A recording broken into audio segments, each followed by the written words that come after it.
Welcome to the podcast, and the track you're hearing is the collected Ys music of ancient and modern times, dreaming from the game Ys 1. And it's spelled YS for anyone wondering, that's why it's called Ys. And it's generally perceived by the community of fun fact that it's actually pronounced Ys rather than YS or Wise. Could always mean Y, I don't know. It's one of those games I've considered playing, but I'm not really that into playing other games at the moment. But I could look at a playthrough maybe. But yeah, if I was to play a game, I'd probably play that at some point.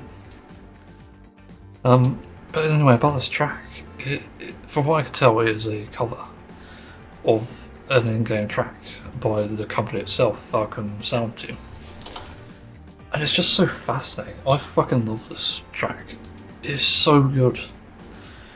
It's so unbelievably good that I literally learned it on guitar. I put the piano arrangements on there and I put the guitar solos on there. And I learned the bass as well, because the bass is kind of fun. But it's just so interesting.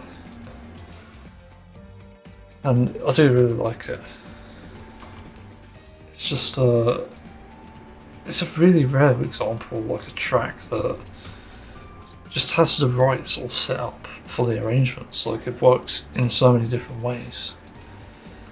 So where I literally fucking love the song, and even the original, it doesn't really compare to this. You know, it's so unique. There's everything from the guitar track in the background to the solos obviously, but also the bass, also the synths that are there, but more importantly, the fucking piano, which is probably the one thing that actually started off my entire music journey, to be honest. Because I was actually really into metal music still, but when I started listening to Ys, I was thinking, okay, I actually want to mimic this sound, so I began looking for pianos, and well, the only one I could find that was even remotely close to that is the Maverick. So it was interesting finding that.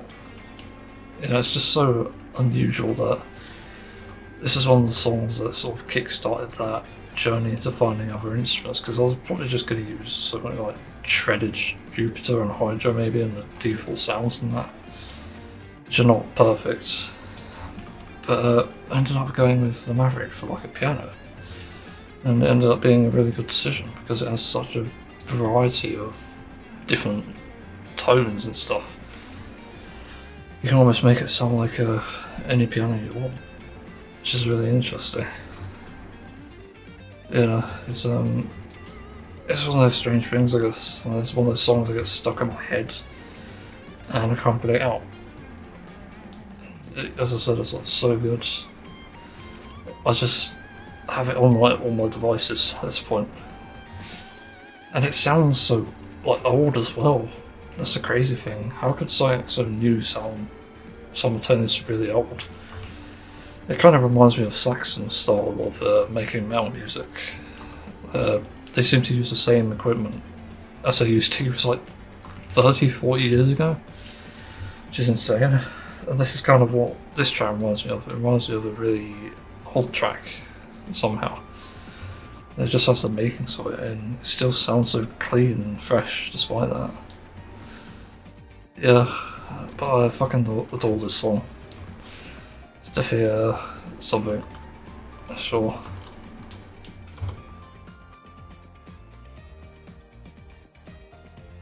Oh yeah, let's move on. For the tip today, it's going to be a very weird one, but it actually is pretty useful in real life, because I'm not a massive user of my phone or even put things on my pocket. And I don't do that just for safety reasons, but when I do and when I'm in public, it's kind of like, okay, I just want to basically, hold on, I'm getting distracted by sex the other fucking screen. It's a game called Dispatch.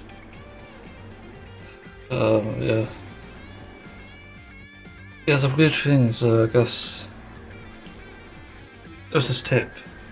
It works a lot of the time, but I think for some people it might not work. It depends, it varies. In my experience, I've had a pretty high success rate. And the tip in particular I call pocket horning. Basically, it's a bit like shoe horning, but you like you're helping your foot into your shoe. You help whatever it is you're trying to put into your pocket by not a horn, but your own hand. It sounds stupid, but it is actually really obvious, because sometimes you can drop things by putting things into your pocket because you just miss. But you can easily mitigate that through using your hand as the horn and basically doing it that way. But it just works. It's just kind of crazy. It's not everything that works for me, unfortunately. Such. Yeah, I quite like this tip. It's served me well when I've used it. So yeah, I could definitely recommend it. Obviously, if I'm listing these out anyway. Yeah, it's just interesting. So let's move on to the first topic even.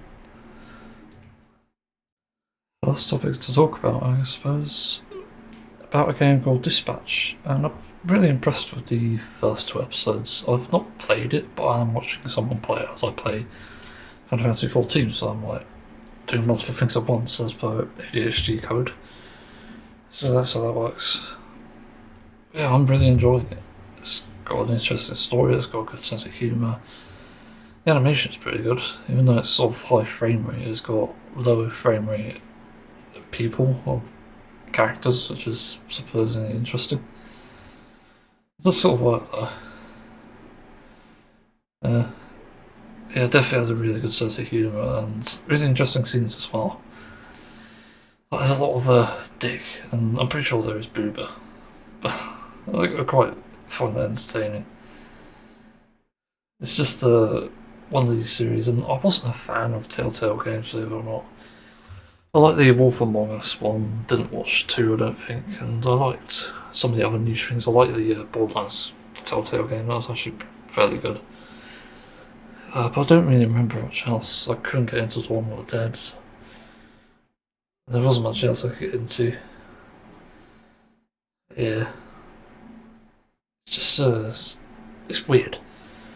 But Dispatch seems to do a good job of itself, honestly, and the fact they have voice actors from popular YouTubers like Most Critical and Jacksepticeye, I'm pretty sure there are others. It's really interesting. You could definitely recognise their voices, which is great.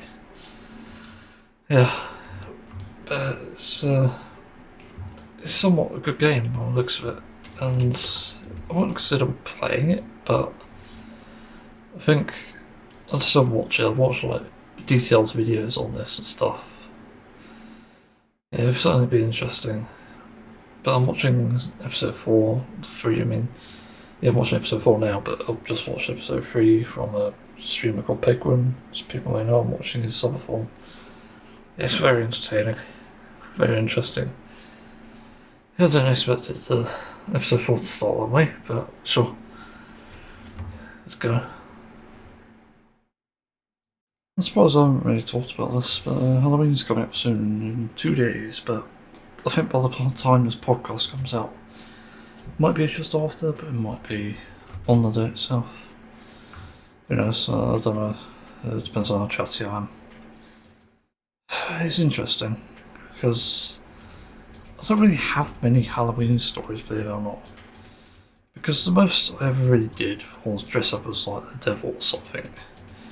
Yeah, it's just a cheap sort of, I'm not even sure if it was like a pound shop sort of costume, but I never really did much on Halloween as a kid. I didn't really go trick-or-treating much because it wasn't my sort of thing. And whenever we tried to, it was just awkward. It's always cold outside. So it's like, why the fuck are we doing this? And even though we get candy, it's kind of like, yeah, we go through all this effort just to get a bit of fucking candy. It's like, what's the point? Yeah, I've been around a few people's houses for trick-or-treating before.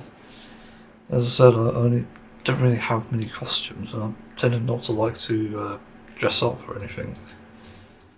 So yeah, I only really had like an inflatable pitchfork and I think maybe even a cape or something, and that's it.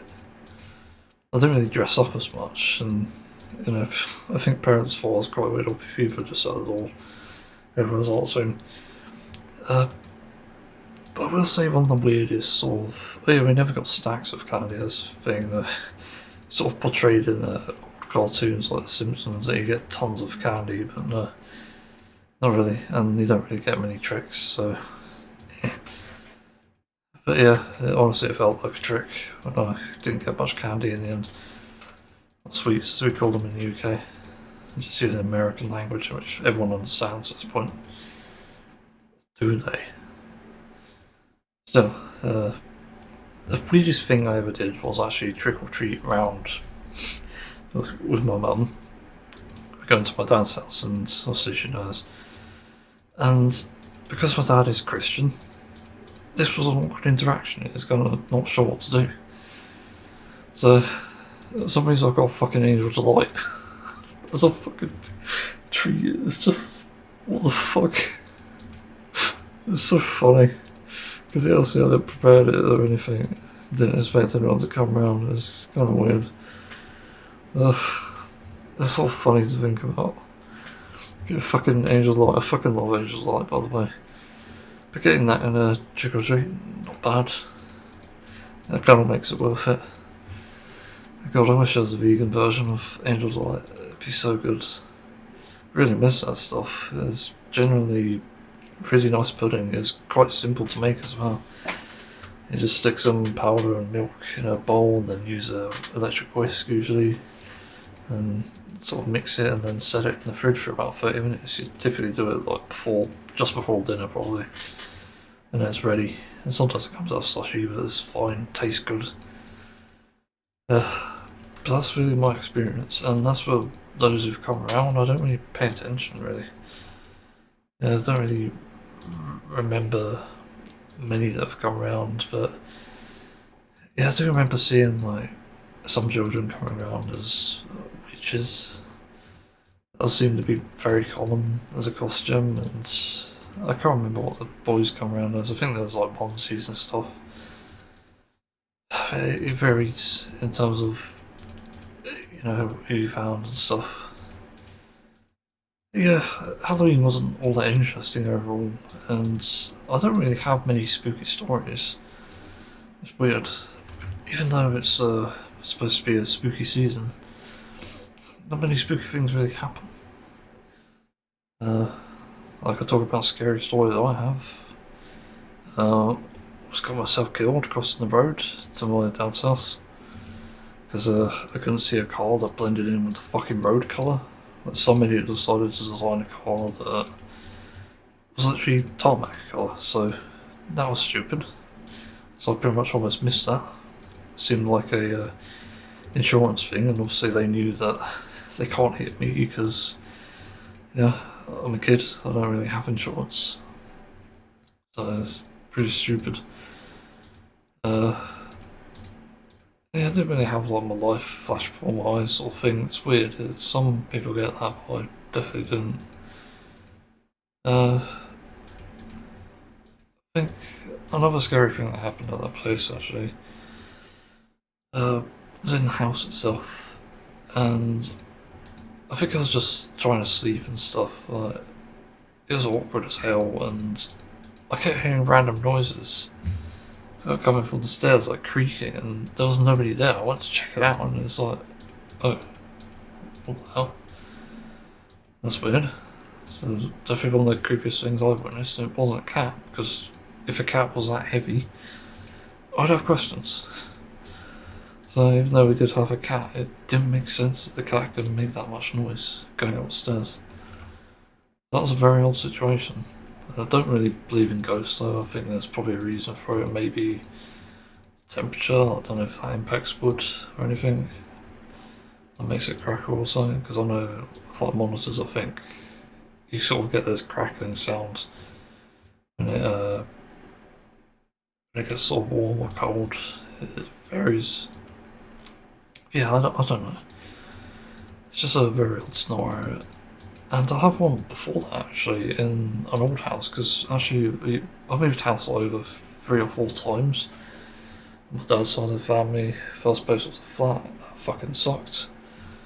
Second place, actually moved in with stepmom, and well, not in with stepmom, but with rather. So we went to somewhere else, and that was weird. Was not a great place, and that was when I had the first half sibling. Uh, yeah, I don't have many good memories from that place. It's a bit of a crappy house. Nothing creepy happened, but then we moved near my dad's workplace, which was interesting. Because there was a scary story on that, two maybe, like two interesting ones related to Christmas. For some reason, I was awake on one Christmas Eve and I couldn't get to sleep because I was just too excited for Christmas, as most children will be. Luckily, my dad's side of the family did sort of branch out quite a bit in terms of presents and stocking fillers and stuff, and so did my mum, which is great. But for some reason, I saw Santa coming up the stairs and filling up the stocking, which is just weird. I still to this day do not have a fucking clue what happened there. Because I'm pretty sure I saw Santa. Santa is real, guys. Just kidding. Or is he? No, but I swear I saw Santa. Because I saw red clothing, but he seemed a bit skinny, so it could be possible that it's my dad covering up his tracks, or maybe in a step on, I don't know. Yeah, I thought. Yeah, weird thing that I'm not really sure about my stepmom. Sort of had a weird sort of relationship with me and my sister for that matter. But yeah, walking upstairs, I just remember that I kept my eyes like slightly open a bit. So I was sort of laying on my side with my door open, and I did see like a direct view of the stairs, which is weird. I never really liked my door being closed until like teenagers years, for obvious reasons. I was actually about 10 or no, I'd say about 12 actually. Yeah, 12 years old, I think. But I actually confronted them on this because I said, like, I think I saw Santa and they gave me a weird story saying that Santa got stuck in the chimney. They had the fucking fireman over. What the hell? It's so bizarre that I don't understand why people tell Santa shit. It just don't make any sense. It's great as like a sort of figure for the holidays, obviously, and Christmas. And maybe a good control method for children, but I don't believe that's actually true. I don't think children really care all that much, but I guess they just sort of get them to behave to an extent. But it's weird, and I confronted them and they said that they had a tea with him, and it's just like, even at the time I was questioning, like, how does he have the time to stop by for a fucking tea? I sort of started to have doubts, and then one day we had to sort of get together as a family. And for some reason my stepmom's dad, of all people, who was actually quite a decent guy in all honesty. It's kind of surprising actually. Yeah, he had an interesting life, think about it. But, I was still talking about Santa, like, for some reason he brought up, what was it? No, he brought up that Santa was not real, and I was like, what? And he's sort of laughing at my stepmom, saying that, why don't you tell him that Santa's not real? Because it's literally one of those questions, like, why the hell aren't you telling me? I'm 14 years old at this point, by the way. And, yeah, eventually I got told that Santa wasn't real. So that happens. It's a very embarrassing moment because everyone was laughing, and at the same time obviously Ben did find out as well. So yeah, that kind of sucked. But I think that's it for kind of spooky stuff, really. As if the Santa story was spooky. Well, again, I swear I saw Santa.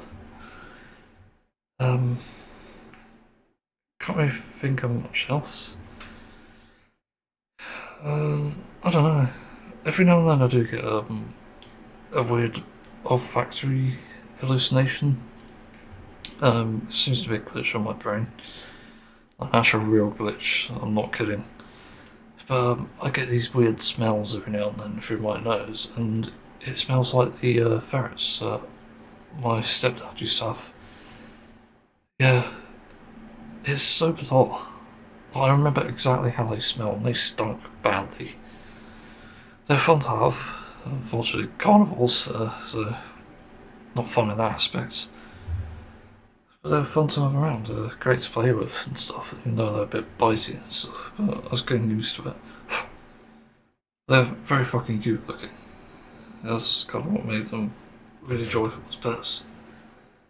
Yeah, it's a, they're great entertainment, but again, the smells like unmistakable.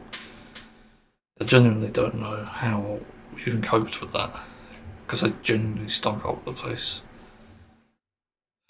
Yeah, I don't really think there's really much else to talk about there. Halloween is definitely a mixed bag, and I guess I could talk about another thing. It's sort of about why I'm anti-horror, and I say anti-horror as in horror is just cliche. I could talk about scary movies, I guess. I've seen a few.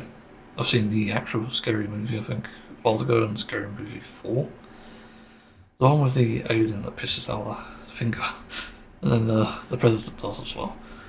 I thought that was hilarious as a kid, and it's still funny as an adult. And also, like you and I, fucking, it's genius. Yeah, they're also parody movies. It's just what makes them so special. I need to watch them all again, because definitely something there. Um, yeah, there was a movie I saw as a kid that, oh, what was it? It's actually kind of memed upon recently, believe it or not. It's like the, the house next door. That's like a really fucking weird name, I think, like that. And basically, it's like this haunted house across the road, but it was like an old guy occupying it. And the kids were like playing with fire there, basically. Basically annoying the old guy. And at this haunted house. And it's weird, it was one of the first horror movies I actually saw, and it was for kids, by the way. That's the crazy thing. It's a fucking horror movie for kids. And I watched that with their neighbours, unfortunately, the one that was a bit iffy. Sort of related to my trauma, but it was okay. And I don't really remember much very fondly about it. It's just a weird animation as well, weird art style. Yeah, it's very bizarre. And then after that, when I became sort of a young adult, there was like a movie that came out which apparently was like labelled the scariest movie ever made, which I find hard to believe. And this is back when I used to be able to cope with going to the cinema. Well, not really, but you know, I just went anyway. And that was before I grew to hate them. I do now, and I've never been to one since. But yeah, this was pretty much a movie that broke me. Not because it's scary, but because it's too fucking loud. Like, the only thing in the movie that was scary was the jump scares. Oh, that's it.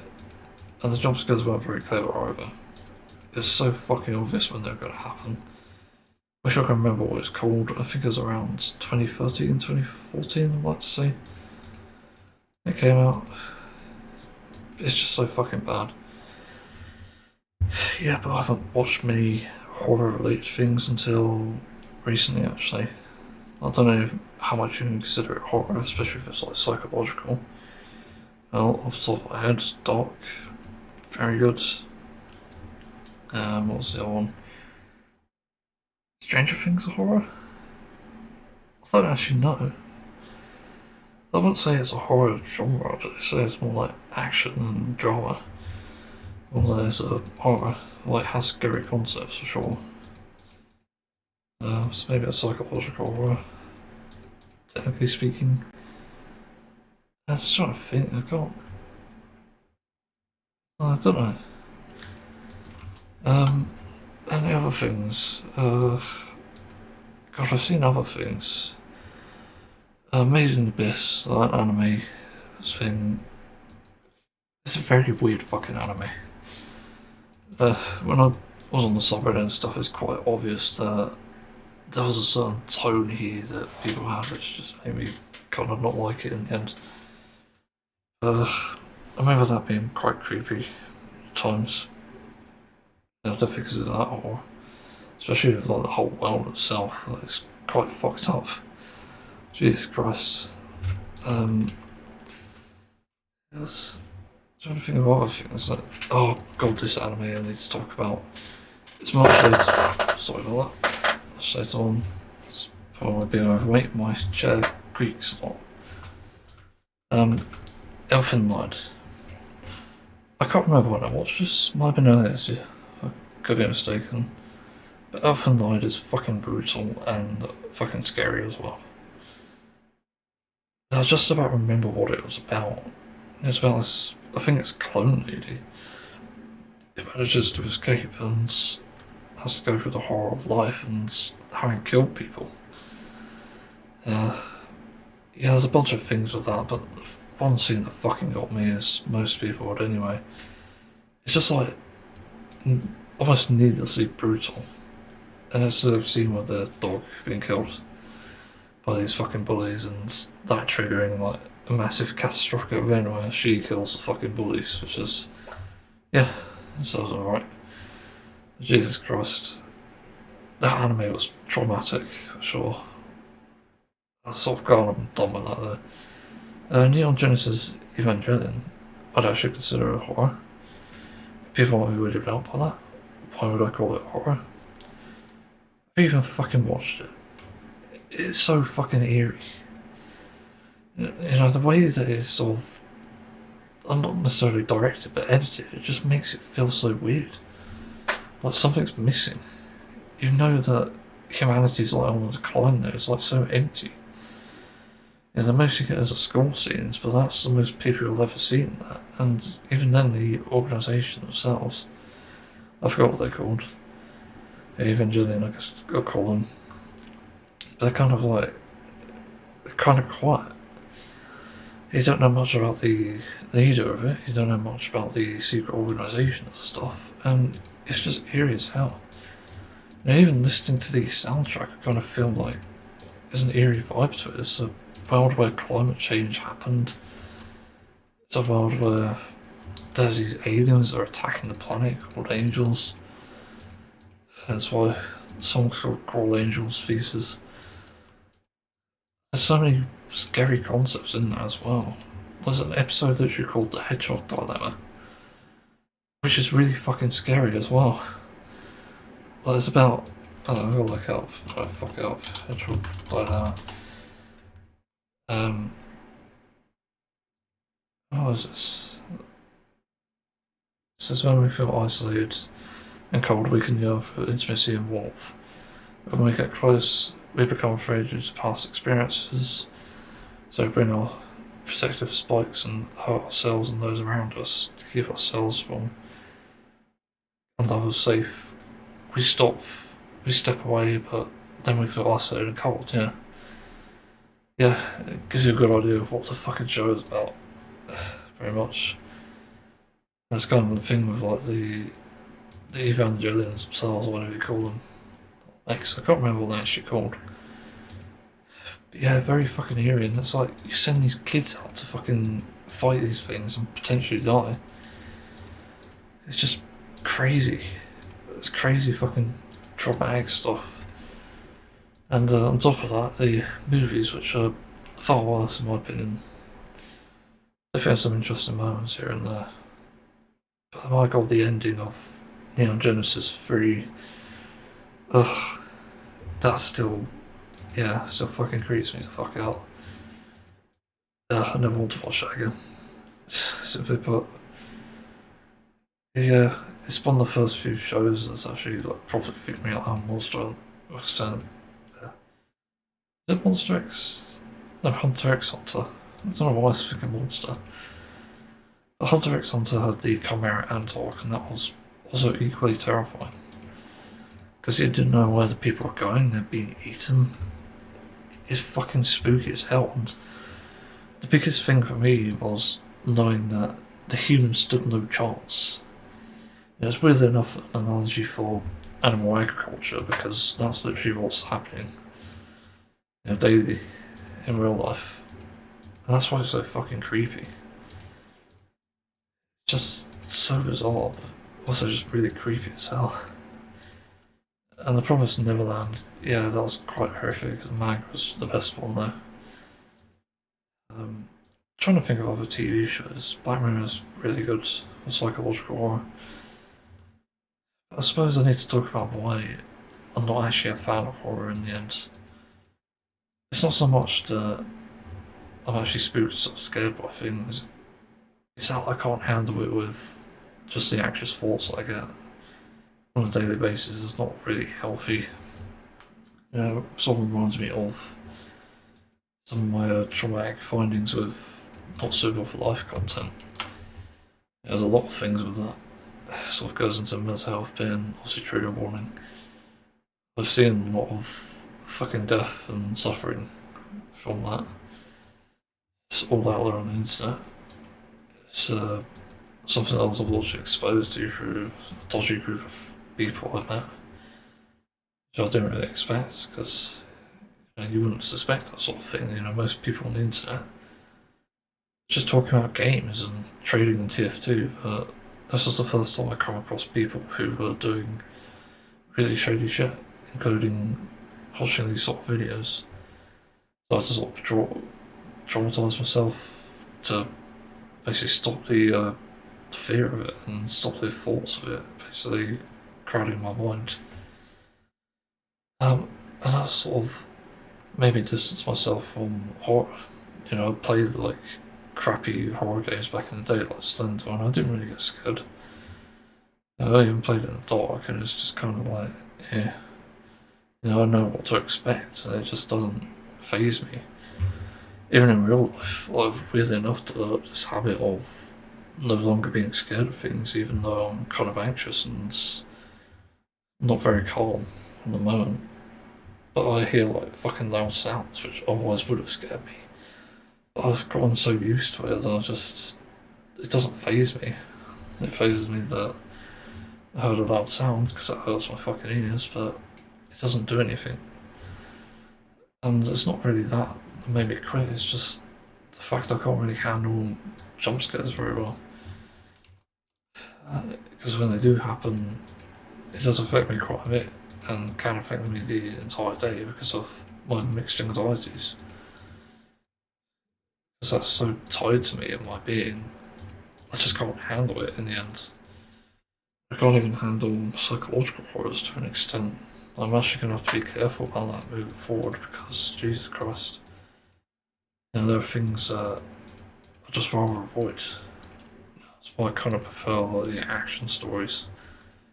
Because even though there are technically horror aspects to some of it, it's far less frequent than if it was a focus.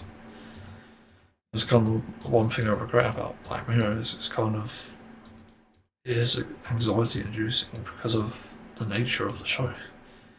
It's actually exploring dystopias, dystopian hellscapes, and that very much is being reflected in real life and causing problems for us.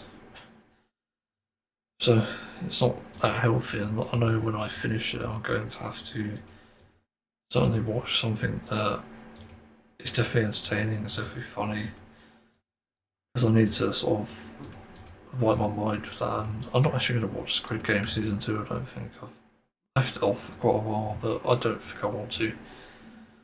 Frankly, I didn't like the first season all that much. It was okay, but never really felt good to me.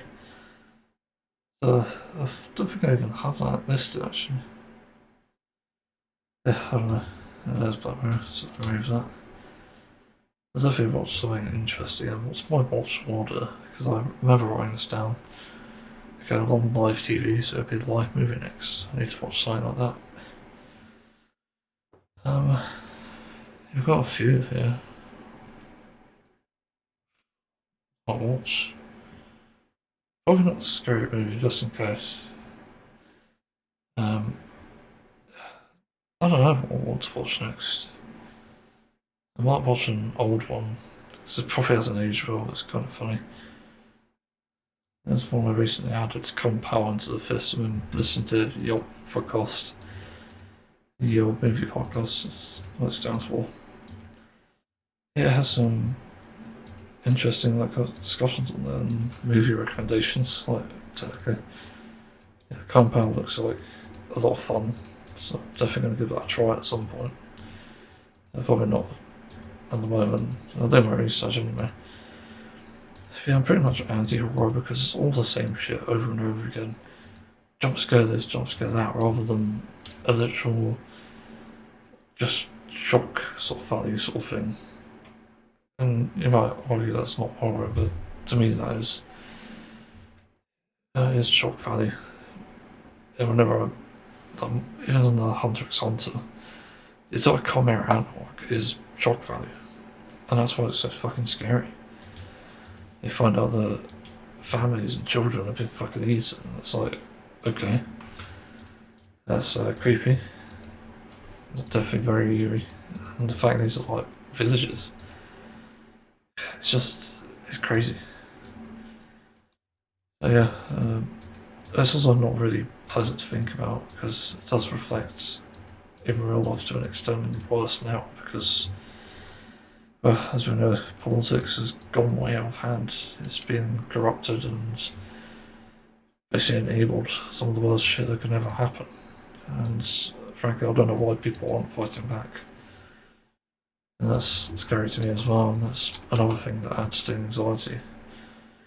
I want to avoid that shit. Anyway, I better move on and hopefully there's a better topic to discuss. A more positive one, hopefully. So yeah, let's move on.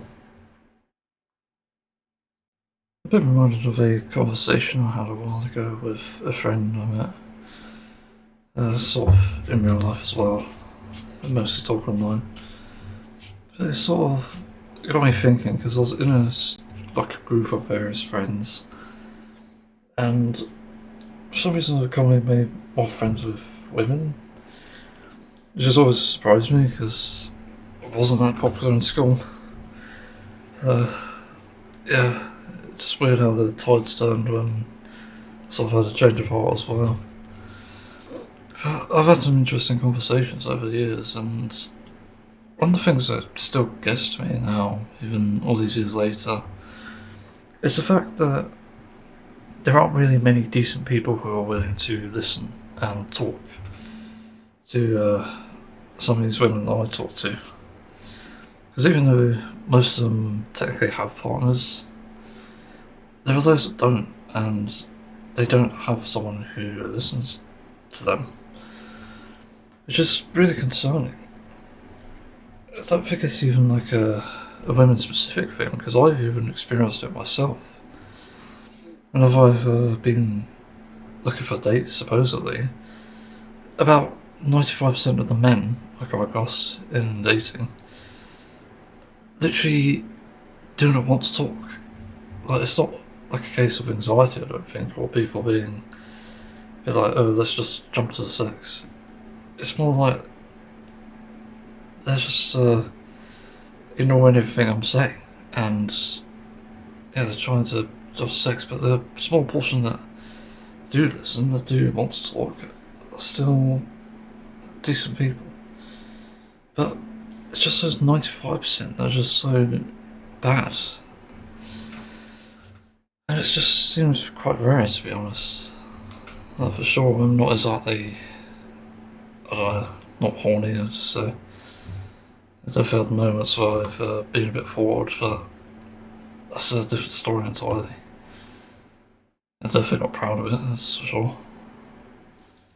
But it does frustrate me that people will jump from going onto a group, not a group chat, but a message, I mean, and just constantly just fucking ask for sex. Like, are you kidding me? I remember the one guy that I met was like non-stop about it, tried to sort of mix talking and sexual interaction together, and it just got so uncomfortable in the end I just decided, no, I don't actually want this, it's not fun.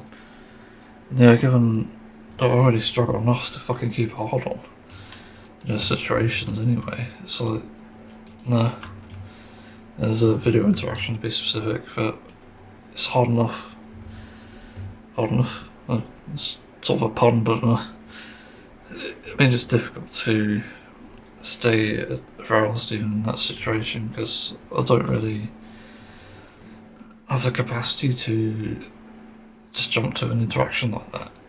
I want to get to know someone first, and even then, it's always been a sort of struggle because I've been so anxious and stuff. And I guess it is, looking back on it, a sort of representation of how incapable I would be in intercourse, weirdly enough. I'd just be unable to do anything for quite a while until I get used to the person, I think. Yeah, I'm happy enough being a virgin.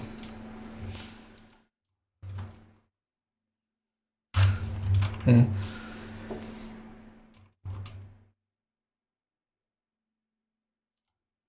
Yeah. But it's just really weird because it's like fucking.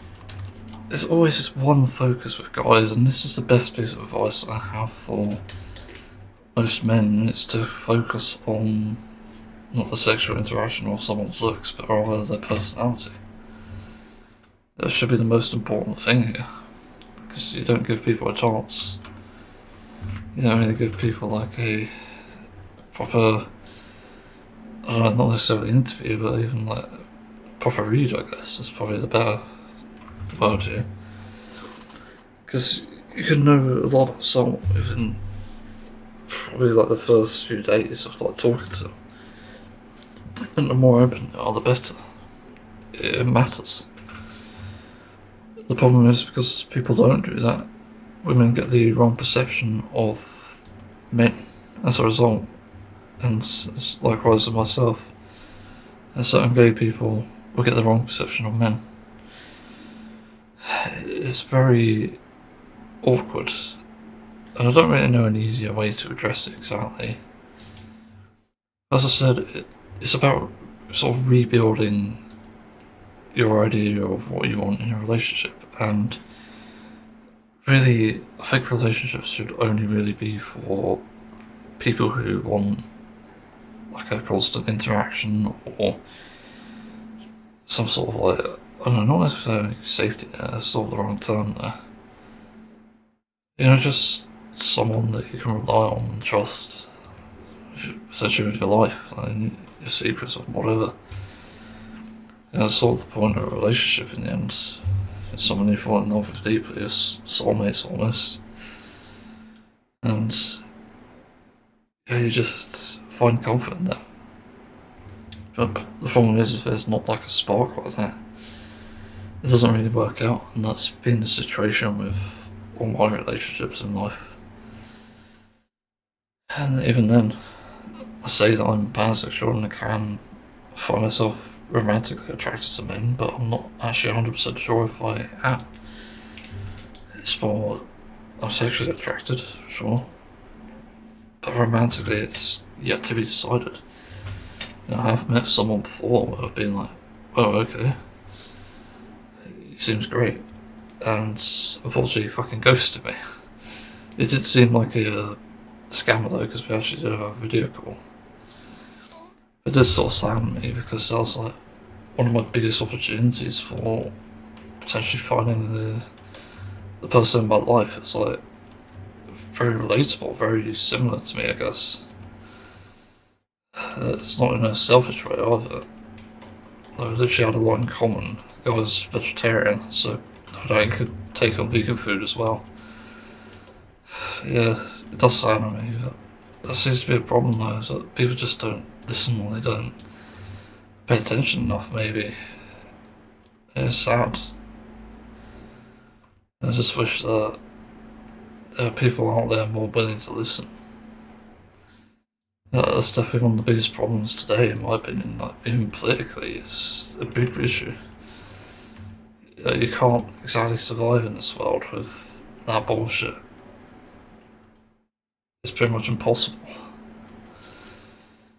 But because nobody listens, we suffer as a result, and society gets worse each and every day.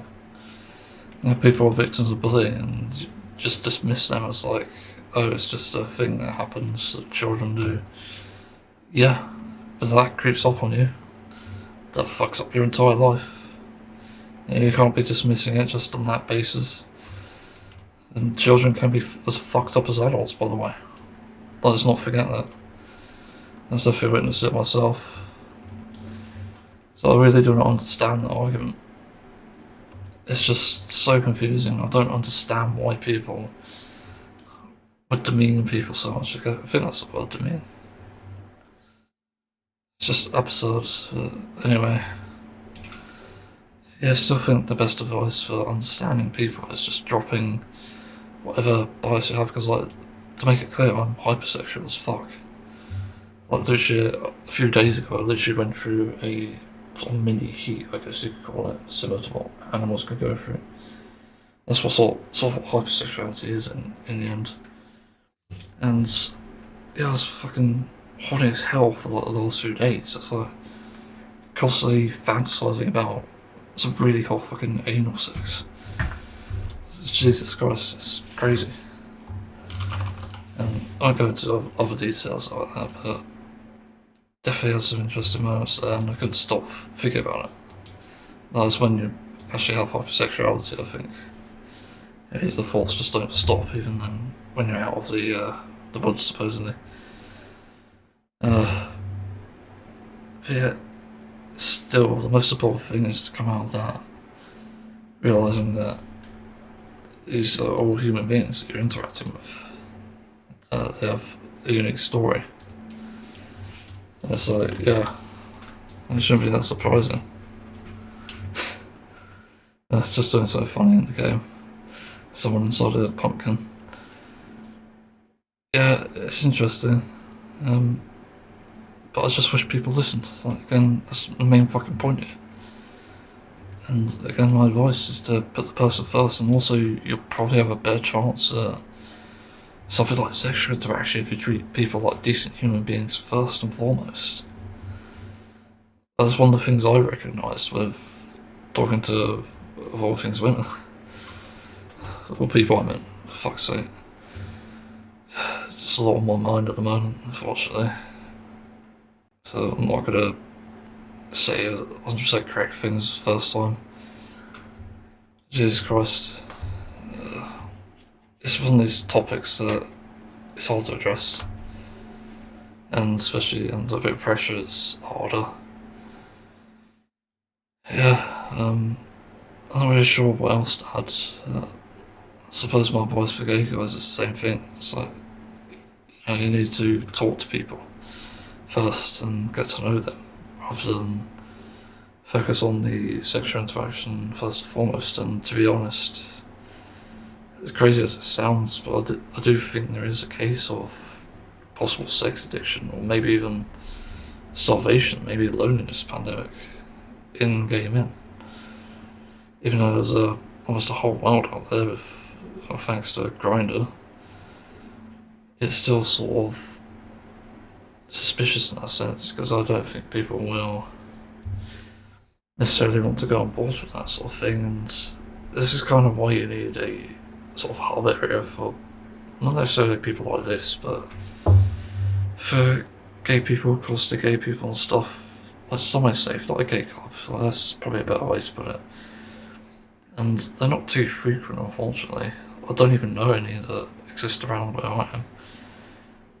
I do know that there's one that's inclusive, but I don't think it is the same. So it's kind of like, okay, so you can't necessarily get a quick hookup. Even then, you've got the risk of guys just being real creeps and whatnot. Which is why I stress the talking is the most important part. And my best piece of advice for like anyone, women, men, and especially people with mental health issues. I think if the person isn't willing to talk to you for weeks at a time before starting a relationship, it's not worth it. They're not worth it. It's actively a risk, it's a danger. Because you don't know who these people could be, and if they can't stay consistent with a story or demonstrate that they're real, then it's probably not meant to be. It's the unfortunate reality of that. So yeah, to be honest, I think there's a lot of scammers out there too, and that's another way to sort of mitigate that. Understanding that the people who are not willing to stick with you for weeks at a time, again, are more likely to be scammers. Yeah, so that's just a random thing to talk about. It's just, yeah, I wish people listened, and it's sad that it's not as common as you think, as we think it is anyway. Yeah, I suppose I could give us some advice on listening to that. I think one of the things you probably never want to do in that sort of situation is, depending on the person, you never want to be like I don't know, like an armchair therapist exactly.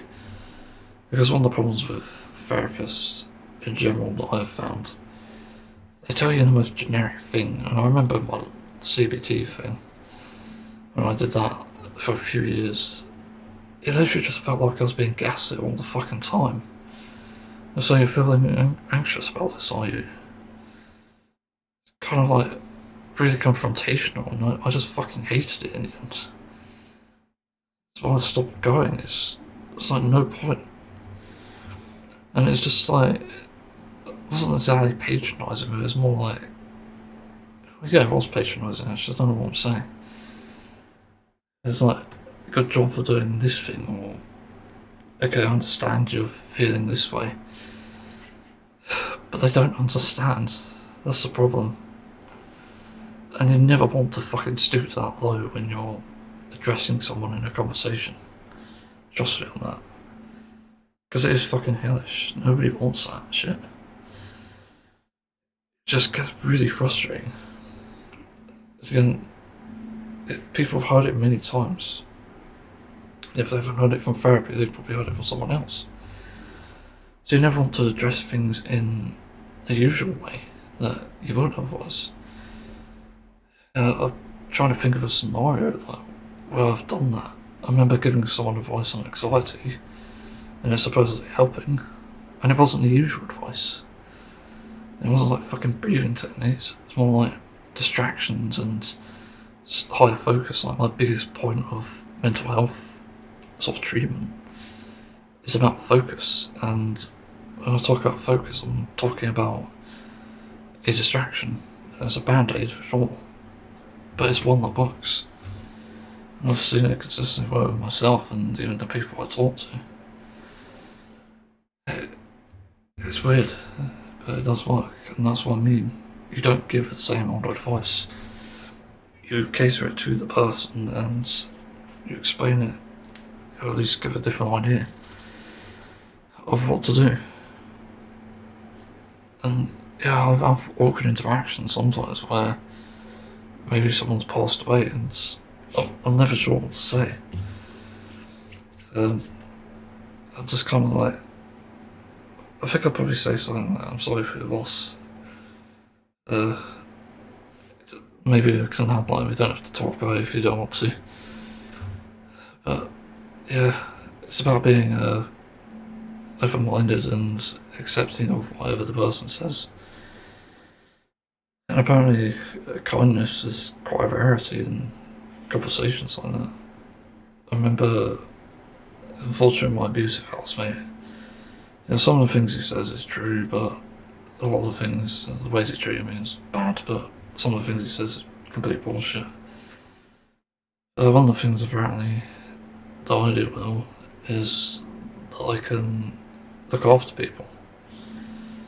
And I got that comment when he found me cooking for myself. And he said that it was good that I cooked for myself, which is nice I suppose, but I didn't even realise that people do that. I didn't realise people who are in relationships don't bother cooking for their partner. Are you fucking kidding me? But also, what sort of relationship is that? It just sounds like a nightmare. To me, and what I've noticed in real life as well, even with personal experience and friends and family, the most healthy relationships are the ones where they share the burdens equally. And yeah, there are a lot of burdens. There are certain scenarios where surprises happen, unfortunately, and shock even. It could be a case that I know your partner's done something weird, not necessarily cheating, but is a weirdo. You have to overcome that somehow, and that's a complication. But the worst thing to do is to just completely reject them. But the other thing, I suppose, is about balance. So you share the balance equally. One day one person does the washing up and the other day the other one. That way it's fair, and not only do you have a bit of weight off your shoulders, there's a bit of weight off your partner as well. It's just a win-win. It's one of those things, and technically you can do it with housemates as well, but I'm not so sure. OCD is a fucking bitch, unfortunately. I could never even pick things off the floor without wanting an entire fucking litre of antibacterial hand gel. So that describes my situation quite well. Yeah, but the other thing is the complication, which I almost forgot to mention. When I think about a relationship with a woman, it's like I have to understand that there are limitations, because even in the ideal relationship of balance, there are, again, the complications. There are such things as periods and period pains, and those can cause problems. But in a scenario where it goes a step further, like pregnancy, there is a lot more fucking work to do. And it's not that I would actually dislike doing that. There's certainly no problem for me even doing my own jobs at this point in my own house. But some people just are so fucking evil in these relationships, I've heard about anyway. They wouldn't even pick up the pieces, they wouldn't even clean up after their own partner, despite going through a pregnancy. And it's just so fucking evil. Like, and the other thing, it's something I've talked about before, sort of on women's rights. But I literally think there should be a universal sort of system where basically any issues that women have that could impact their daily lives should be compensated for by the government. And this could be like period pains, it could be it could be sick pay, for example. And it's important to have that in even pregnancies. You need either the proper accommodations or the proper pay to even address that. I know with like period pains, you can either go with the old tampons or apparently a moon cup. It's just something I only learned about like a few years ago. Never even knew it existed. But everyone should be entitled to that in their own sort of way to comfort themselves. It's one of those things, I think maybe it's like a doctor's thing. You sort of describe things you apply for, obviously, but by default you should probably get money. You get the diagnosis maybe for problems. I don't know if they're actually consistent or having said that. So maybe it's a bit more complicated than that. But it sickens me that women have to pay for this. And like us guys, it's like, we don't have that. We don't have to go through all this shit. So why the hell are there guys out there, why are there men just completely going about their fucking life knowing this is happening, and then treat women like shit? It makes no fucking sense. It pisses me off so much. It's absolutely absurd. Yeah, that sort of brings up another point about if I could share the pain of another person just to know what it's like, I definitely would. I'd be nervous as hell, but I want to experience it so I understand. So yeah, that descriptions and stuff can only go so far. Maybe if you're experiencing it yourself, it's a different story, and even like the pain of childbirth, I've heard is really painful. Yeah, I genuinely don't understand why people are such complete dickheads about this. Actually, that's kind of what most of these guys are anyway. Just mistreat people. They should have dicks for heads. And the head's where the dick is. And it's somewhere where it stinks, and keeping something on display, pretty much. Yeah, anyway, I think I've talked enough about this. It's not exactly a comfortable topic, and it's just a shame, really. It's going nowhere in this current climate, current economy, society, anything really.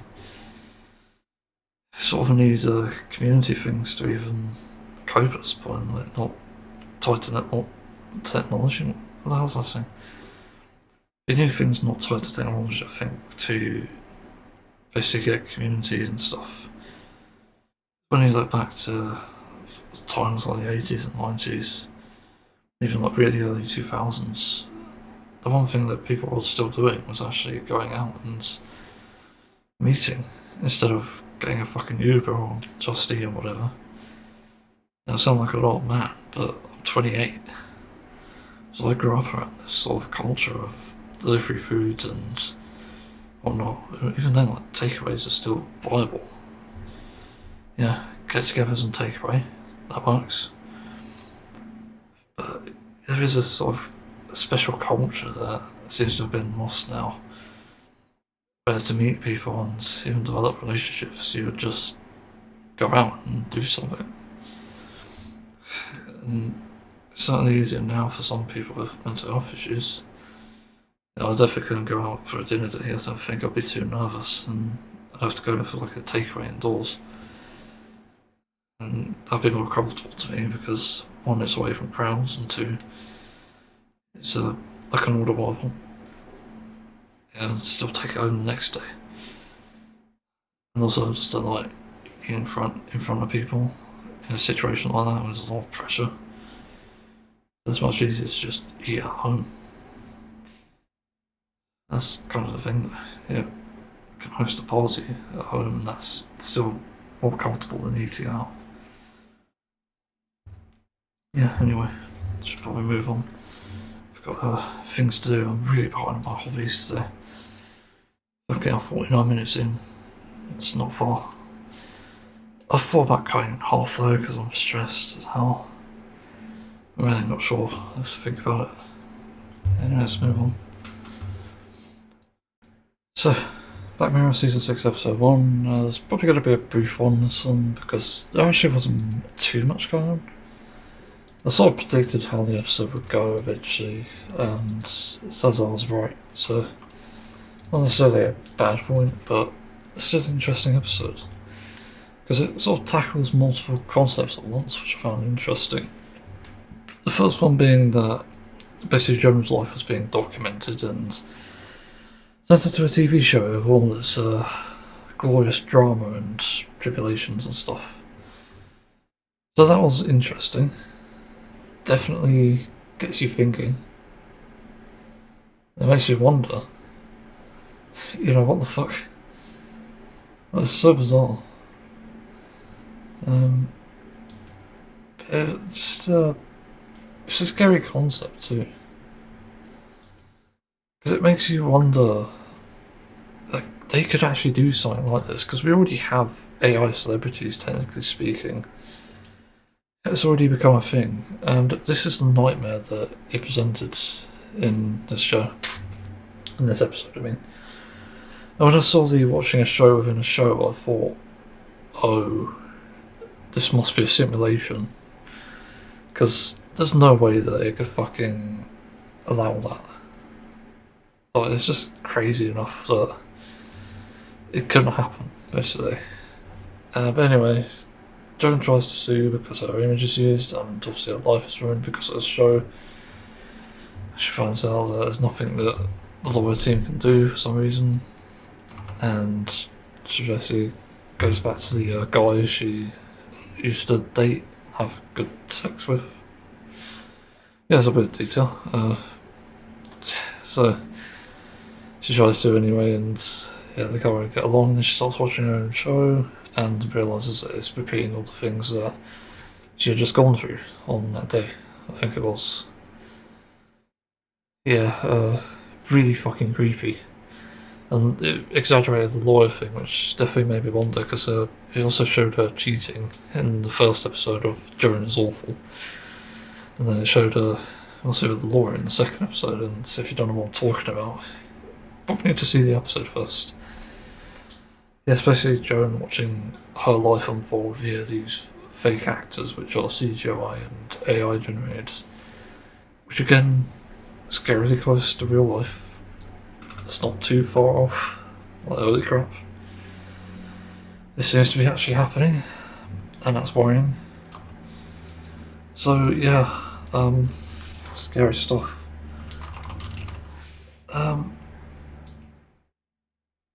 So what happens after? Oh yeah, she goes nuts. She basically realizes that her life is ruined entirely, and she probably can't even make it any worse because it's already at its worst. So she decides to overeat and take a laxative, go to a wedding, and take a dump in the middle of it. Which is kind of weird, and this is a weird thing about this series now. It seems to have taken a turn for more comedic effects, I suppose. It's so weird. You know, this wasn't the thing before, and it's just kind of like, yeah. It's creepy as fuck. But weird. That's the thing about it. You know, I don't even recall any episodes like before though weirder than this, so why they've gone that route I do not actually understand. It just feels like one of those movies that you just randomly put on like Disney Plus or something. That's the best way to describe this episode and the end of season 5, really. Yeah, definitely feels like it's lost its, not necessarily charm, but dystopian element. In that sense, it seems a bit more diminished, for lack of a better term.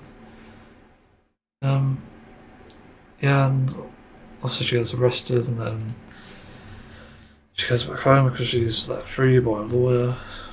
She doesn't know what to do, and then we see the actor who plays her in the Jonas Awful show. And she's not real, that basically. And the actor's taking issue with it, realising that she is basically broadcast on television with, well, that embarrassing scene, taking a shit in the middle of a church, and the wedding ceremony thing. It's all sort of disasters. And she takes issue with it. She can't sue the company and blames the lawyer for it. And then seeks out Joan herself. And realise that they've both been fucked over because, well, while Salma is paid, Joan isn't. But Salma doesn't want her image ruined, but Joan has had her image ruined, so it's like double fucking, I suppose. Okay, that's a weird thing to say. Yeah, I suppose it is double fucking. Yeah, and then they decide to take out their anger on the company itself, which is Streamberry. And the CEO is basically highlighting this new show as a big thing and something that would interest people, like, you know, usual CEO bullshit. And they seek out the place, they go there, they basically try to take down the machine, but they discover a haunting truth there, where it turns out they're actually within a simulation, basically. Although it's like the first layer, other than layer 0, when it all started. So this Joan is not actually that real, it turns out. And according to that guy there, she's played by an actress in layer 0, or something like that. Or played by the actual person, I mean. Not the actress, but the actual person. So Joan is actually supposedly a CGI actor. But I think there's Alana. Oh fuck! I need to look at that thing again. Where is it? I've worked out Annie Murphy. That's it. Yeah, so Annie Murphy is like the real Joan, and in supposedly layer 0, and her likeness is being used for the show. And it's a confusing turn of events when they go to destroy the quantum computer and the CEO arrives, and for some reason Salma sort of says like she doesn't want this, And the CEO convinces Selma somehow. Selma's also a great character, really funny, but it's really gullible at the end here. She doesn't want to die in this simulation. Basically because everything's so fucked, it's decided that Joan wants to destroy the quantum computer that's generating this and generating the further ones, because obviously there's more shows as they've watched it. Like they've watched a show within the show, which is fucking crazy. But it gets out of hand and she destroys the computer. But this is where it gets confusing. She is still alive. Basically the show doesn't really end, but suddenly Annie Murphy appears. What the fuck? Like, I don't understand what's happening there. Like, is it a glitch? Because I noticed people are standing around doing nothing while she was destroying this computer. But why the hell is Annie Murphy there? And it's sort of revealed then after that well, Joan is arrested. Annie is sort of set free, giving a testimony to the police actually, as Joan has been arrested.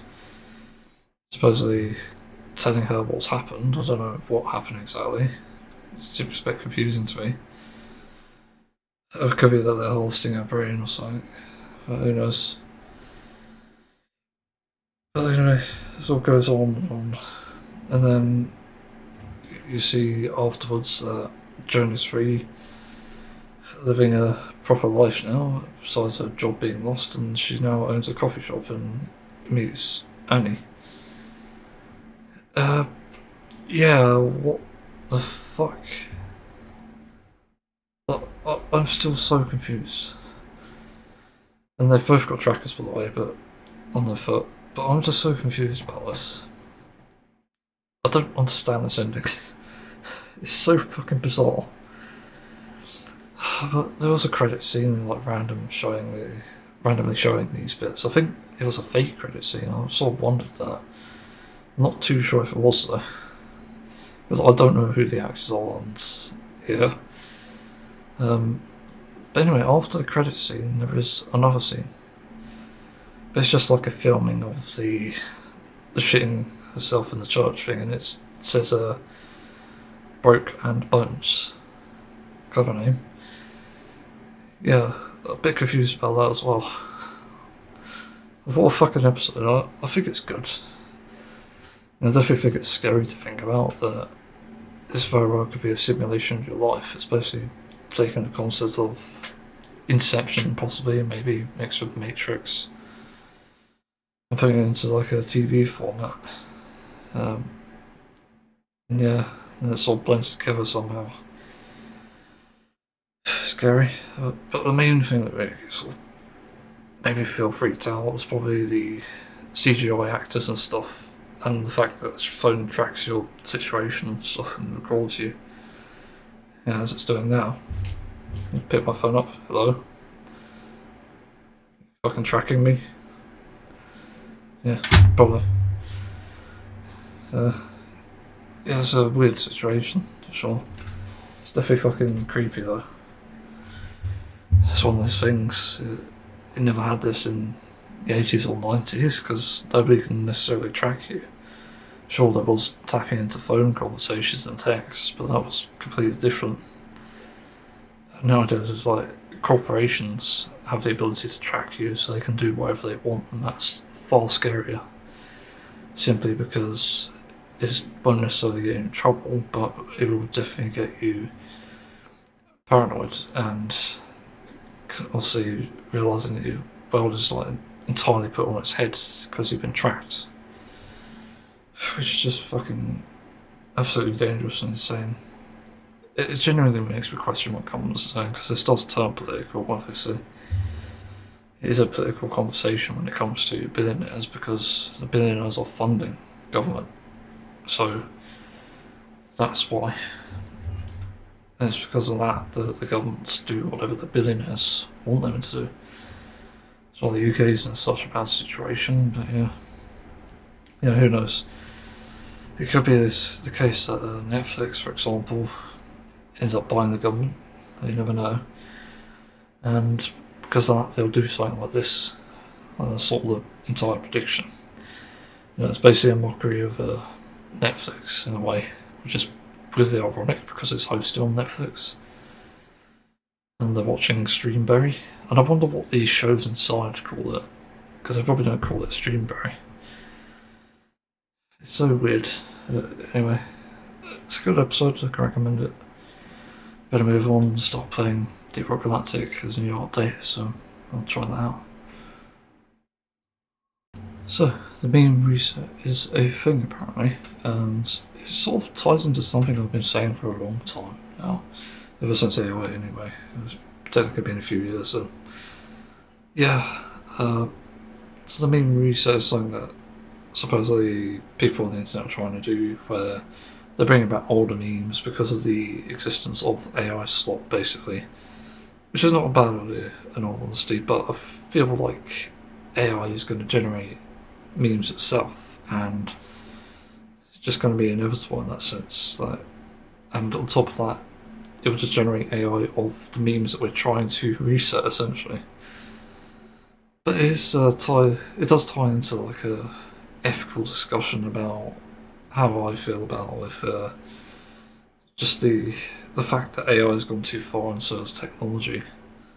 Yeah, technology itself is dangerous because we literally haven't mastered it yet, and because we're going so fast with it, we're enabling and exposing ourselves to all sorts of danger.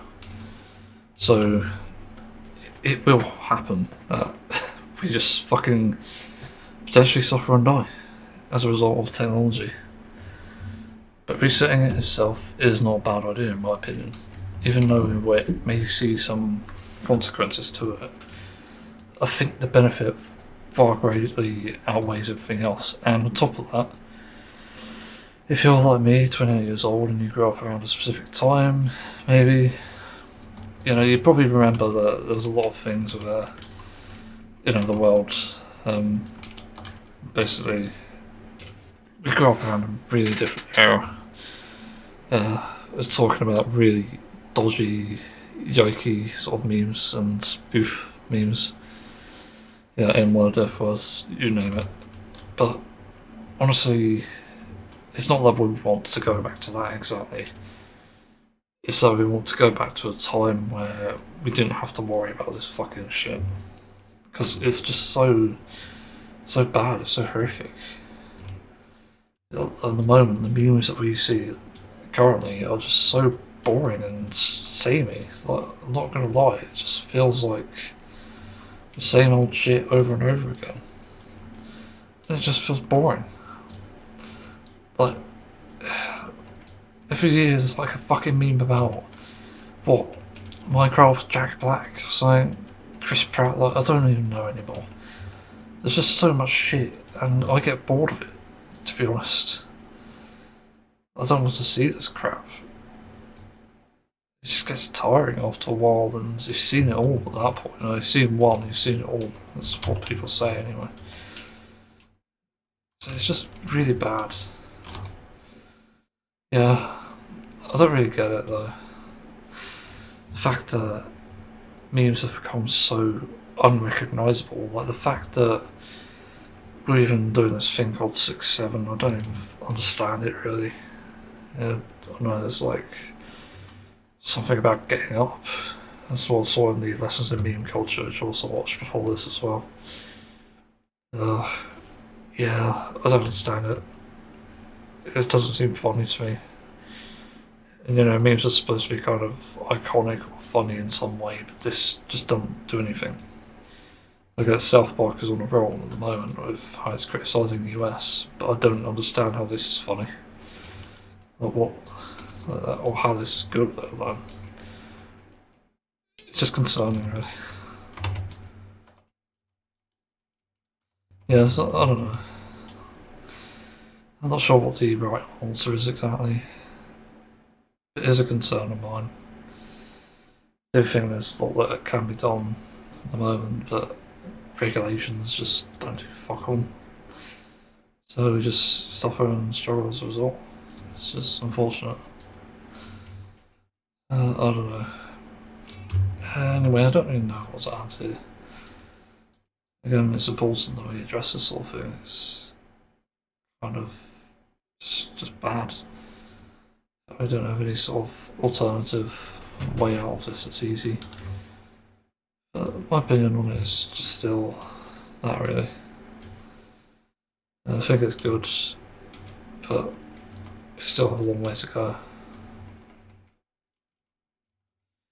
Yeah, I kind of look forward to the meme reset. Certainly a lot of memes that we forgot. There's stuff like the troll face, which is pretty iconic.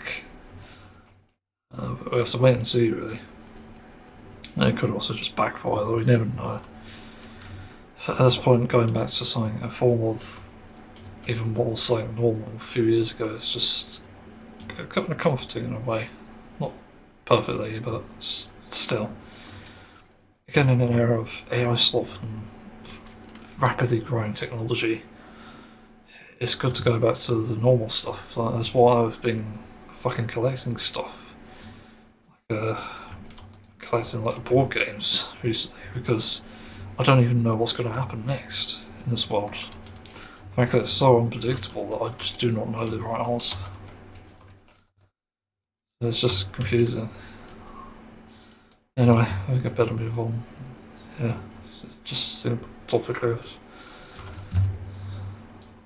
So, a few days ago, we already got the news, I haven't talked about this topic for a while, that Gaza had broken, not Gaza, but Israel had broken the ceasefire supposedly, but there's no knowing who actually started it.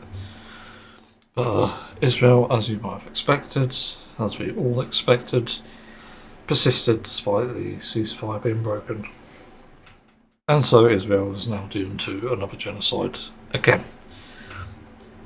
Not surprising, because we predicted this long ago, and I've been saying it now for a long time since I've learned about this. It's just testing the waters. There's nothing to it. It's literally just testing what happens if they get away with this. And they did. You know, they said ceasefire. Saw that they could actually get away with it, and suddenly no one's held accountable, and yeah. And now it's gone out of hand again. Now they're breaking the ceasefire to genocide more innocent people. For fun, supposedly, because there's no other reason they do it. And they've already got all the hostages, supposedly, so it doesn't make any sense. If somebody's lying about something here, and I don't think it's Gaza at this point. As I said, it needed to be proven that there were hostages, and given what I know about the situation anyway, I don't know if there were. It's hard to say, but the fact they weren't naming them shows that they had no fucking clue who they were. So it's all an extremely suspicious situation to begin with, and given that they've gone to the extent of attacking an entire fucking state for the supposed hostages, and gone so far as to attack specifically women and children, yeah, that's war crime. There's no fucking doubt about that. It is a direct human rights violation and an atrocity, for that matter. And usually, even in a war scenario, you don't pick on the fucking civilians. You know, it's just bully behaviour.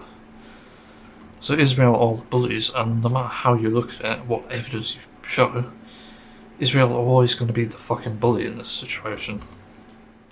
And it's sick, because this shouldn't even be happening. You know, there's no other country in the world that does this except Russia, as far as I know. So it just makes no sense why there is no action held against Israel. And admittedly, I don't know all the people involved. I just know like the Ben guy and Netanyahu.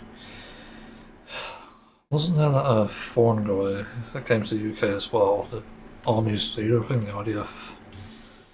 It's also fucking disgusting. Like, come the fuck on. I don't get how this is allowed. And again, I warned everyone of this. I was the only one as far as I know that said they're just testing. They're seeing what they can get away with. Like, it's literally just a case of they bombed the summit flotilla with a drone in international waters and got away with it. That means they could get away with everything else. And as I said, they're literally testing it. They're testing out what would happen. You know, they only did it once and they got no reaction. So they tested it again and got no reaction. So, yeah, nothing happened. And then the Global Summit Flotilla got fucking raided. Live on camera, by the way. Then everyone on there got arrested, essentially.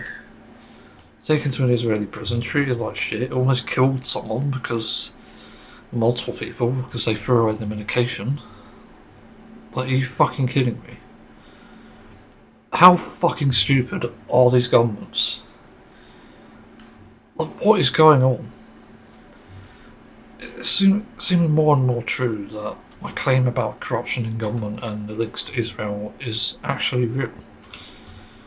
Because there's no way this is fucking allowed. In this day and age, in this climate, in this economy. It's just absurd. And you should be making arms deals with a country that is, as we all know, genociding innocent people. Are you kidding me? You know, I'd have to ask every single fucking politician out there to go into Gaza now and see if they would like to live there. An honest question. If they can't answer that honestly, then you're a coward and you should be locked up for the crime of being complicit, because that is literally what you're doing. And not to mention, it's psychopathic to get enjoyment from the fact that others are suffering as a result of your trade deal, as a result of being funded by Israel. So it's all so fucking disgusting. It just really annoys me. As I said, I couldn't imagine living in that situation. I fucking hate it. And, you know, I hear planes over here and that freaks me out. Because I hear them quite frequently. I don't know why I'm able to hear them, that's another question. I can't imagine living in a scenario where there's drones overhead constantly and the main target supposedly is any sort of innocent people living there. Jesus Christ. And it does sort of become an issue for the world itself, because this does tie into each other. It ties into many other topics, believe it or not. And no doubt billionaires causing corruption, but the buyers in Israel obviously extremely corrupt. The fact they're allowing this and supplying the army with these things to, again, genocide a population that did nothing wrong. It's all forms of fucked up. And the fact nobody's been arrested for this from Israel is a good reminder that it is actually corrupt. Because any rational person in this situation, any rational government or leader, would have already done something about this. But as far as I know, nobody has. So these things are allowed to happen. Which again contributes to the point that I've made about governments being complicit. You know, this may be dangerous information if this ever disappears somehow, like what I'm saying, or my channel even. You know what's happened. So, that says a lot, and you should fight back. It's just such a fucking dangerous world out there, no matter what. And weird enough, the biggest dangers are billionaires, but at the same time, it's also corrupt governments who are taking billionaire money basically to supposedly better themselves, better their lives, quality of life for that matter, and do nothing for others. That says a lot. So, I don't know what to add really. Now, at this point, something needs to be done to stop the genocide, and obviously Trump going there to do the ceasefire was a fucking stage. It was staged, no doubt. Because it wasn't actually intended to be a ceasefire, it was intended to show, oh, I'm a moral person, or something like that. Which it fucking wasn't. Because Trump is not a moral person. If you look into his past, his crimes, you'll see he's very much not that. And I honestly don't know how people in Gaza were able to celebrate, in all honesty. You know, I saw a lot of videos of people celebrating after that ceasefire announcement, but in the end, that doesn't change the fact that there's so much death and destruction, and the fact that the ceasefire could be broken at any moment. And again, it's like a ceasefire, not a sort of don't know what you call it, a retreat, basically. Like, I don't know what the fuck they're thinking. Especially labelling it a ceasefire, it just makes no sense. Because it obviously wasn't a ceasefire to begin with. It's just a excuse that they can pretend that they're not killing people and not killed them anymore, since they're using it as an excuse to break it again and say that, oh, they're guilty. Obviously, they broke the ceasefire. And of course, Hamas are pointing their fingers back at them, saying, no, they're guilty. Same fucking cycle, same childish bullshit. No, this is like playground fucking arguments. It's like this kid hit me and that kid hit me, or whatever. It's just a back and forth, and it won't really stop until Netanyahu at least becomes an adult in this situation. And I can't speak for Hamas, as I don't know much about them for some reason.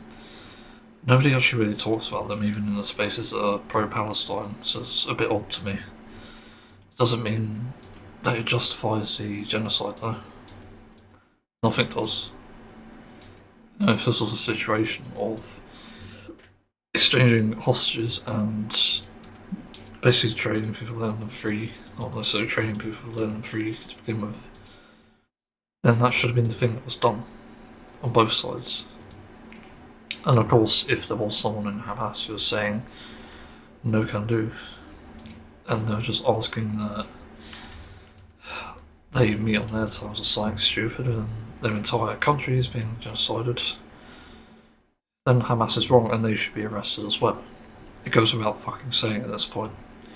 Because if they perpetuated this, allowed all this genocide to happen just over a few fucking hostages, then yeah, they're in the wrong. You know, arrest them as well. Because this is fucking ridiculous. But somebody needs to get to the bottom of this, investigate it, decide what the course of action should be for these obvious criminals, because both sides are guilty in ways, from what I know anyway. And that could very well be wrong, but that's what I'm assuming at this point, because of the lack of info. And then other countries need to go in there and arrest them. Simple. Yeah, there's plenty of neighbouring countries that can do that, I'm pretty sure. I'm pretty sure Turkey wants a piece of it. Pretty sure there's others, I think Yemen as well. It's just so much fucked up in this world. Like, I've literally got so depressed about this. I just can't really believe that all this stuff is allowed to happen. Honestly, it feels like a nightmare that I've woken up into. Especially with the state of the world as it currently is. So I don't know what's had. I've said my piece, and obviously if nobody listens, you only got yourself to blame for all the consequences. And it just goes true for anyone, really. Not the authorities, certainly. But I'm at least thinking about this and making a rational decision, rather than holding on to my bias, because as I said, Hamas could be guilty. But at the moment, I've not seen enough proof. And if it was based on something from years ago, again, there's no reason to genocide someone. Someone reminds me even of that story recently. Actually, it was like a month ago. I think it was like Thailand opening fire on Indonesia or something, or the other way around.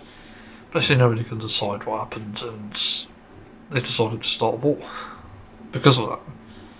Because somebody shot into the border. Like, what? Like, how is this the way we decide what wars happen? Are you fucking kidding me? Like, didn't Russia invade Ukraine? And yet, we're deciding to have wars based on a terrorist attack, which, by the way, many countries have them, either from their own people or from us. but also these stupid disputes about crossing the border in some way, whether it's on foot or by bullet. Like, why? It makes zero fucking sense. I don't know what this world is coming to, honestly, and I don't feel very safe in it, to be honest. You know, it's one of those things where if I was sort of living in America, I suppose, I'd figure out myself a gun or something. At least if there was like gun wars here in the UK. I'd figure out myself a gun for safety. But a stun gun, obviously, for better chances. But yeah, you do need something for safety nowadays. It just goes without saying, the world is entirely fucking corrupt. You know, if it's not the governments, then it can be the people as well. It's just sickening. Yeah, I can't believe it. Anyway, that's news on the ceasefire. It's not happy news, I'm sorry. But it should be Israel apologising, it should be Hamas apologising too, I suppose. Both of this, it's fucking horrific. Yeah, so let's move on. It's a sort of fun and sort of disturbing-ish topic to talk about, and it's actually about a song, for all things. So I've heard of this band called Queensryche a long time ago, and that was back when Rocksmith had its DLC pack of them. And honestly, I was really impressed with what I heard. I really liked the songs they added. Jessie Woman was great. Fuck, I need to look up what they added actually, because there was actually a really good one that made me fall in love with the band. Rocksmith Queensryche DLC pack. Come on, load. Okay, thanks. Takes too long. That was it. Eyes of a Stranger and I Don't Believe in Love. They're both actually really good. So I listened to this band quite a while ago, and you know what? It's one of the best hard rock bands I've ever heard. I'd consider them better than Guns N' Roses.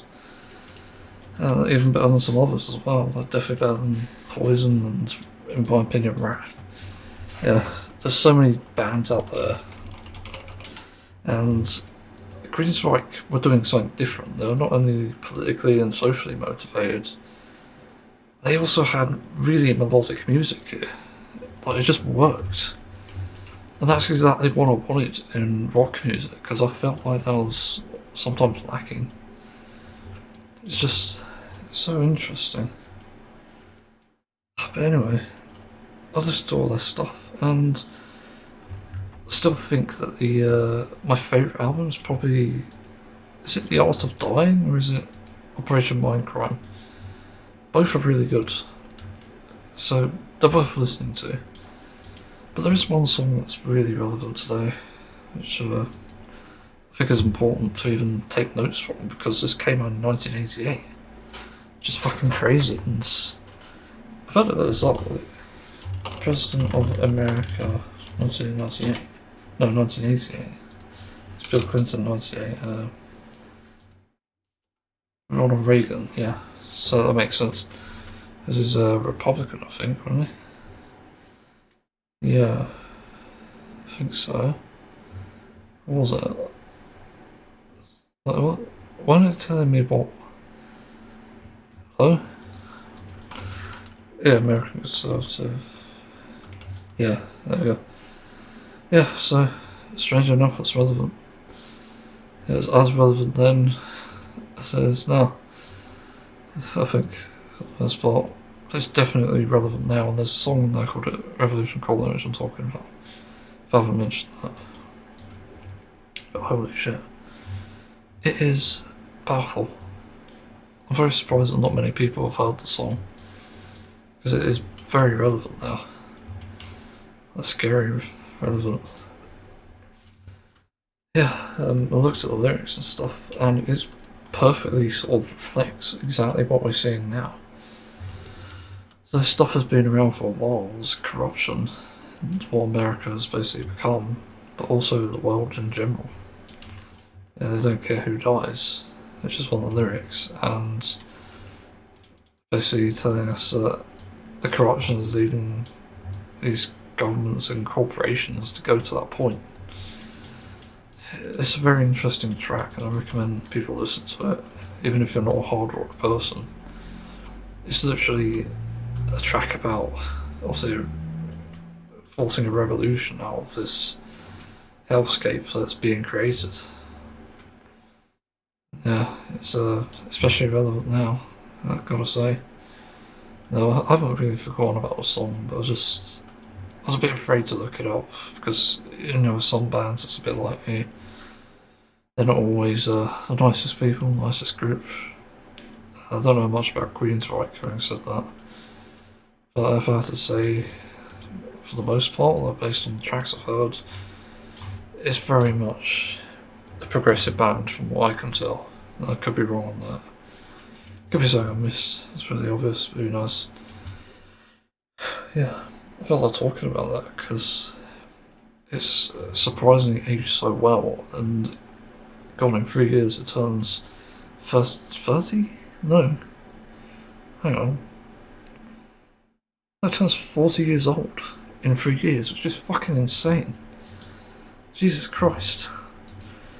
That just shows how well it's aged. That's absolutely nuts. But yeah, I better move on. So, here's a scenario I've been thinking about. I was discussing about maybe getting an 8-string guitar just to try it out and potentially find new ways to sort of jam with the music I make. Because, I've got 4 fingers at my disposal for each hand, and you can essentially use it for like tapping and stuff, which I've seen people do, and it's clever. But it made me wonder, what if I'm just thinking about this all wrong? Because I sort of briefly touched on if I wanted a MIDI keyboard, and, well, I do. Yeah, I want to try a MIDI keyboard out. But I started thinking about this whilst I was brushing my teeth a few minutes ago, and I realised that I don't actually want any MIDI keyboard. I want one that does its job and more. Because when you look at how capable things are with my mini app here, it made me realise that we definitely probably have a way to go before it even is a viable option. Like a MIDI keyboard, I mean. Because the main issue here with MIDI keyboards that I can see, I haven't done much research into it admittedly, is the lack of features that it has. Because it's all well and good to get something that plugs into a USB system, basically a computer, but there are many other things that it needs to do to even impress me. And look at the mini app here. There are a lot of things that it needs to do, I think. Pardon me, again, weird issues at the moment with physical health. But the weird thing is, I want something that's not only kind of mobile, but also does its job and more. So I want it to plug in, I want to record with it, possibly, and obviously register MIDI notes, but I also want to be able to load not only presets, but VSTs. So VSTs are important, because that's my primary use of it, and if I can't use that alone on its own system, then it is kind of pointless, because say you need to go to like band practice or practice somewhere and you don't want to bring around a laptop, for example. You probably have to anyway, but you don't want to pull out a laptop when you're out and about or something, and you just want to practice that or something. But you can't really do that on the move or anywhere that it's a public place, I suppose. So what you really want is a sort of fucking a way to load the VSTs onto the products itself. And when you have these loaded on there, you can practice to your heart's content, essentially. And that's so important because when you really think about it, that can have so many uses. It can also allow people to make a living, and in another case, like be street performers. like, it's interesting because I don't know why nobody's thought of this before if it already hasn't been thought of. I guess I'm just Mr. Ideas, but anyway. Yeah, it's a strange situation with that sort of thing. So yeah, I do want somewhere that I'm able to basically do that. Basically load something onto that without needing to be near a computer. So many benefits to that, and but the weird thing is you probably need like an add-on, which itself is fine. I'll be happy with an add-on for a thing as long as it's small and compact and won't get damaged. I'm not a touring musician, but I am thinking of the touring musicians who might use a keyboard. And it's interesting, because obviously you can't do this shit whilst travelling, but if you can just have a keyboard on your lap in the back of the van or something, practice that shit, maybe through headphones as well, that just knocks out so many issues that you could have just being a touring band. So I don't know why that necessarily hasn't been done yet. But then it also brings into question like the other things that you used to do as well, when I'm thinking about what I would use it for. So I want to be a multi-instrumentalist, but I do not want to invest in products that not only are probably not vegan friendly, but also it probably has a learning curve itself, and I want to do it with something familiar. I want to use a keyboard which has the actual notes. So, for example, if I wanted to learn violin, I'd rather do it on the keyboard because there are many ways you can make it sound realistic, but on top of that, you avoid any of the mistakes that come with a violin if you already know keyboard. So there are multiple benefits to that, and it doesn't necessarily harm animals. So it's a win-win there. And I've always suggested getting VSTs over actual instruments to vegan people. I've always recommended that because I can personally vouch for some of these, and they're cheaper than the actual instruments themselves. So there are real-world uses. As much as people might try to say, like, oh, you can't pretend that you're a violinist, but it doesn't really matter. It's about the music, about how you play it. With violin, as I've used it in my digital audio workstations a lot, and even synths as well, strings, there's very creative ways you can use it. I utilise, for example, staccato mode and sustain mode on my Stradivari violin VST, and I have two other modes as well that I don't really use at the moment. I'm still trying to find out ways to use it. Problem is with symphonic metal, you don't really want it to be exactly the highlight, because it's really a metal track first and foremost, and that's what I always aim to do. And then I add the synths in each arrangement. It still matters. And being able to play that in a way that I do it in the digital audio workstation would be great, honestly. Because I can switch modes and stuff, but I'd also love to experiment with something like Portamento, because that definitely has its uses. And definitely could make it sound more fun. And I think that's important as well. That's kind of why the MIDI keyboards are sort of designed with...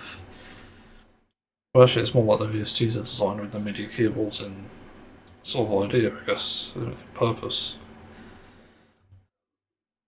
Like literally on Contact to play it, you've got the keyboard at the bottom as an add-on, which can show you the different notes and stuff. Unfortunately, it isn't labelled, which is stupid. Luckily, I do know my way around a keyboard, but either way, it's interesting.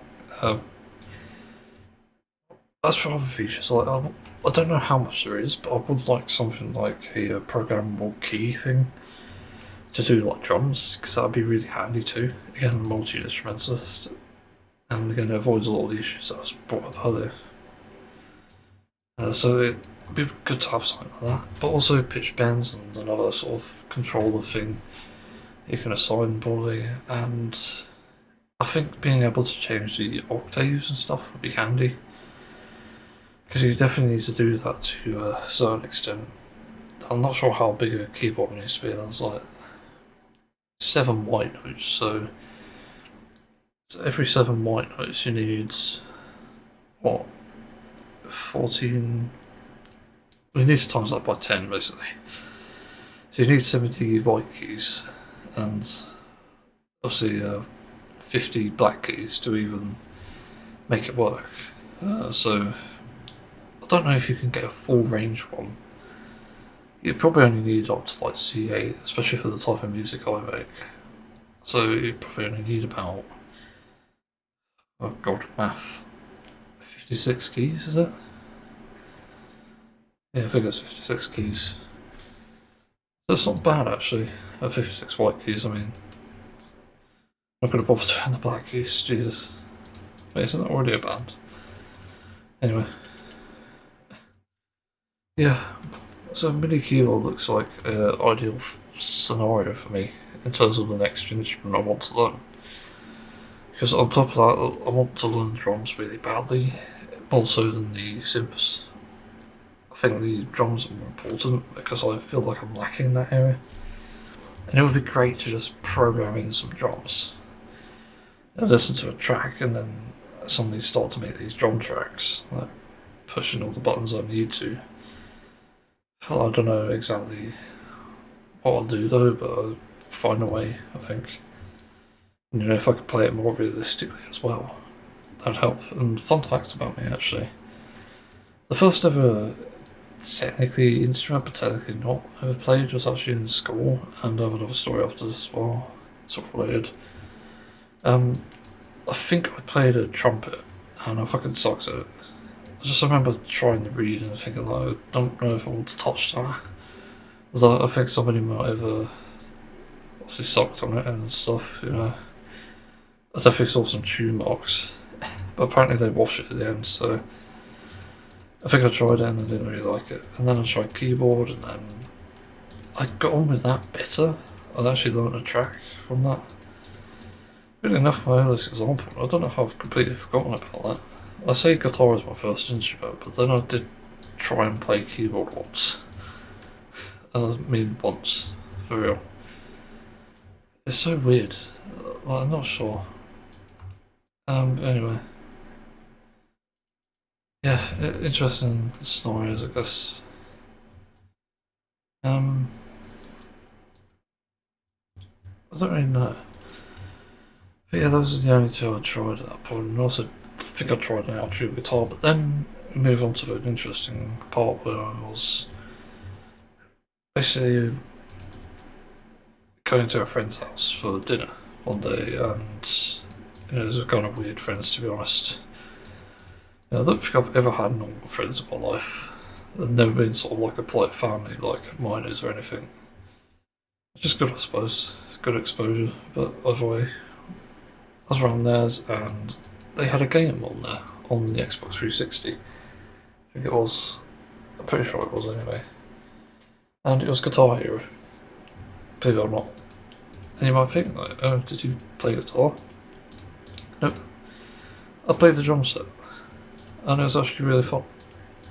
So weirdly enough, I was actually kind of thinking of being a drummer a long time ago. I was thinking back to childhood, my teen years. Technically it was teen years actually. But I was thinking about picking up Guitar Hero and playing the drums, because it was actually kind of fun. I actually did get along with it quite well, I think. But yeah, those were the first ever instruments I played. It's fascinating to think about. So really a keyboard I think would be the best thing for me. Again, it's just these limitations. I'm not sure what I would compromise on. I think maybe at the moment I could compromise on that VST thing. As long as it hooks up to my PC, I don't care, but everything else is pretty important, I think. And then I need to figure out a way to put it up somewhere. I probably do have room for it, technically speaking. Got room above my monitor. Could somehow put a shelf up there maybe for it. But just like a thing that holds it, not necessarily a shelf. The shelf might ruin it, and there's not really much room for hooks anyway, so maybe something simple, just holding up. It'd also be quite fitting next to my keyboard's display poster I've got. I hate display. As much as they make some quality products, they're not designed very well. You know, they break things because they fall off the wall, and it's not because of the wall itself, it's because of the adhesive being crap. And it's always been crap because I've had multiple posters fall off multiple times. There's not really anything you can do about it. Like, if you've ever painted a wall, it'll fall off of that. So that's pretty much a scenario of that. Yeah, so it's just a weird random topic. Keyboard it is, I guess, but I'm not sure if and when I'll get to that. I actually need to buy other things first. I want to try a dildo. What? Random Final Fantasy XIV discussion time. Well, 7.4 has already had some teasers, and I'm very curious if they're actually going to go through with this. Because from the things we've seen so far, it looks very promising. They got a new raid, which is good, but the glamour update is fucking massive. Because if this is real, then it's going to be a huge deal. So I aiming to rhyme. That's just how I feel. Cunt. I don't know, face breaker. Anyway. Yeah, glamour update in 7.4.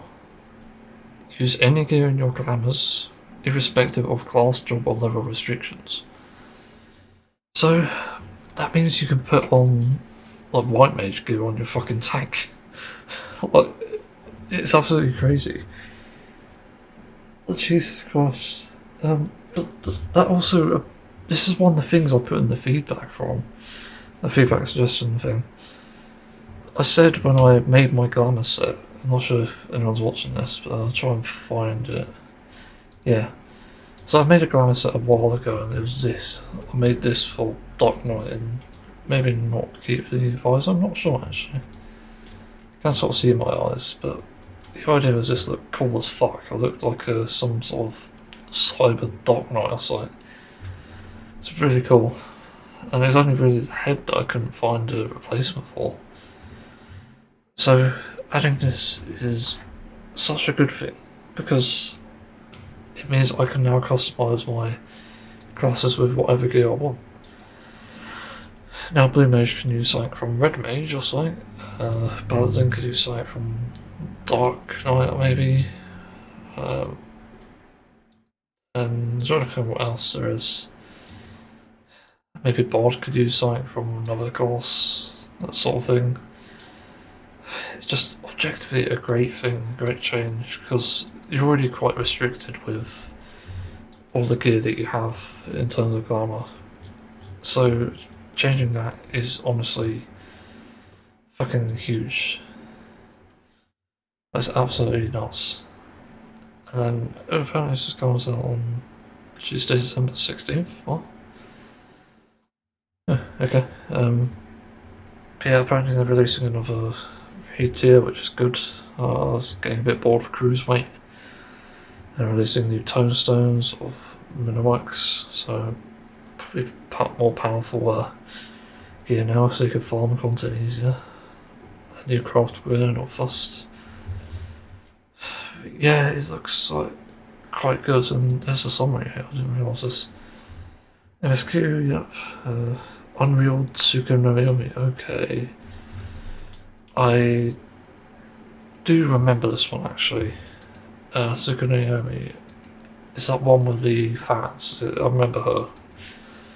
And she was basically a lady in that one. I forgot what was called. Tsukuyomi's Pain, that's it. Yeah, I do remember this one briefly. It's going to be interesting to learn that actually. Yeah, I'm curious what sort of mechanics it'll have. I'm not exactly looking forward to it though. At the same time, but it seems a bit easier than at least the normal version, and the extreme I did briefly does seem a bit easier than the Reef of Snakes, which is good, I suppose. If I'm not sure, not too sure. PvP Series 10, begins. And it's about pass and PvP Series 18 ranks, not fussed. New frontline map, Warcore. So it's. What the hell? Wait, Warcore is a new map, isn't it? Well, that's no, I was getting confused. What is Warcore then? What the hell is that? Where's PvP? It's not on here, so it's actually a brand new map, which is great. Just getting bored of the same shit, it's terrible. I don't know what this big fish thing is. Side content, let's see, Cosmo Moon, not sure what that is. Got Crescent update, okay, I'm interested. This at Night Dancer, Gladiator, Phantom Jobs added. Next step for relic weapons added from various duties, including OC. Don't know about that. For accessories obtained from critical encounters, chests, bots, and buddies. Not bad. That variant dungeon, the Merchant's Tale. Okay, it could be interesting. Gold Saucer, new Air Force One map, not fussed. Side quest, hardboiled Hildebrand, yes. Love my Hildebrand. Actually still in progress with the Heavensward one, I just started it actually. Yeah, I loved Aroma Ball. Misc update, strategy board, an in-game raid plan tool, what the hell? Okay. New UI colours, clear green and clear white added, sure. New UI feature, command panel, not sure about that. Grammar update, grammar restrictions, yeah, I know about that. Oh, removed everything but weapons, yeah, that makes sense though, for the most part.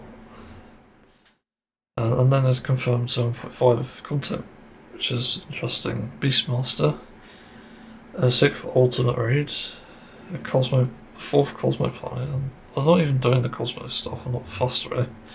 I hated cosmic exploration, it's terrible. I don't know if they fixed it though. A current present new zone coming with new Phantom Jobs, and a new Fox Tower with multiple difficulties, okay. And a Blue Mage update announced in 7.4. That must be in 7.5, okay. It's not a bad update though.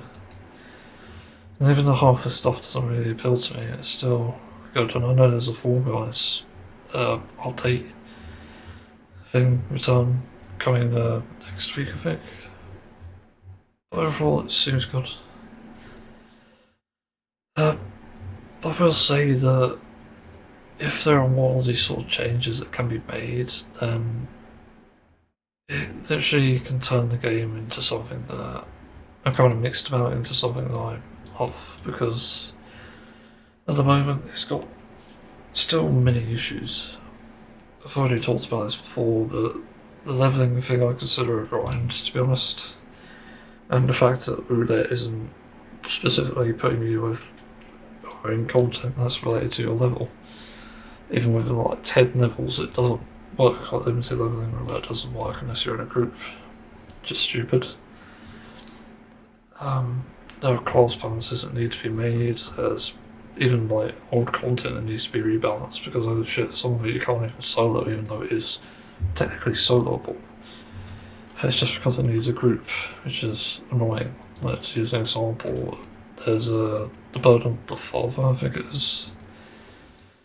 The Alexander Raid. For some reason you can't even kill that in time to avoid the debuff killing you. And the debuff just starts instantly, which is frustrating. So, I don't know. Yeah, there's so many interesting things. Wait, is that the variant dungeon? New dungeon Mistwake. Oh, it must be the concept. Yeah, okay, that's the new dungeon. It's just some of those screenshot. Oh my god, this variant dungeon.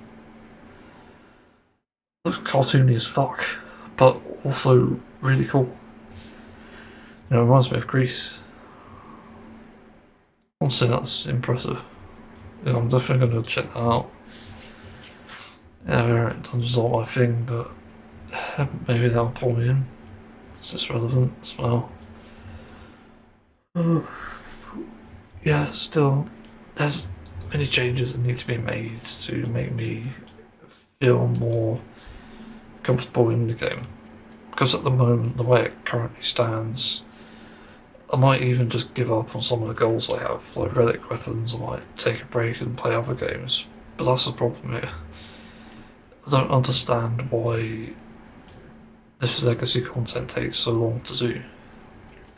Because it's not necessarily out of date, it does age well. But I just kind of wish I didn't have to grind all this shit just to get somewhere that I could feel comfortable.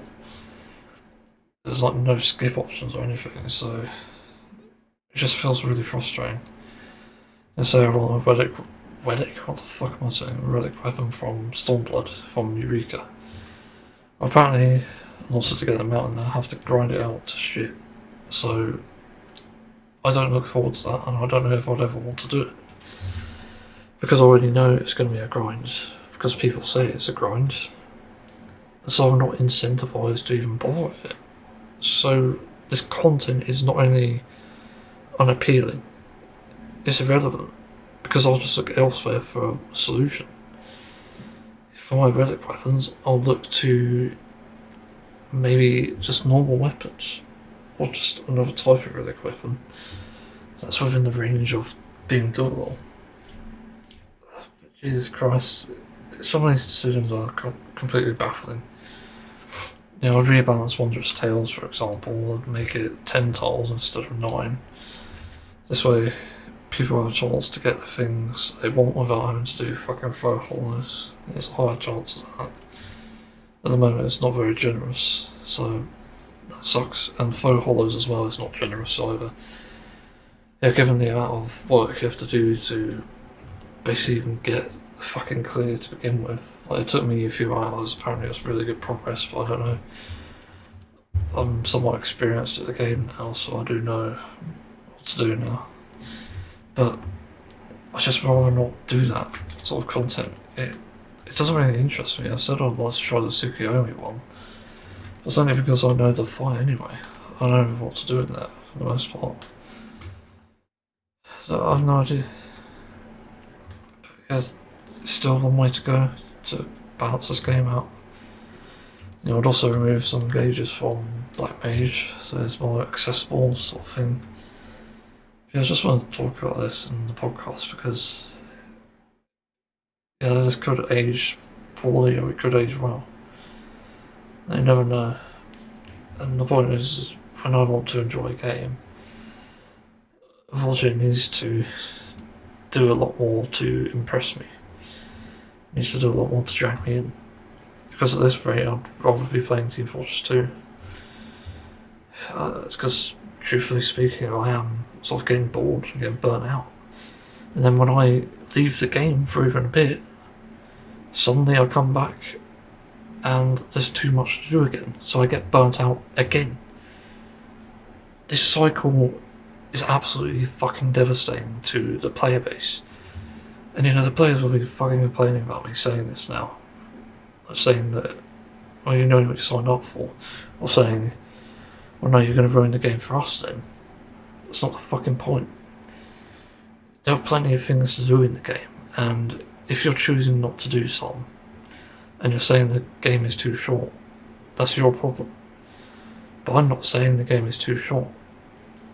I've found the things I want to do. And it's only scraping the surface of the things I need to do to get to the goals I want. So we're vastly different in that sense. And I'm not ignoring the rest of the game just to say that, oh, well, the game is too short. Like, literally it's an excuse.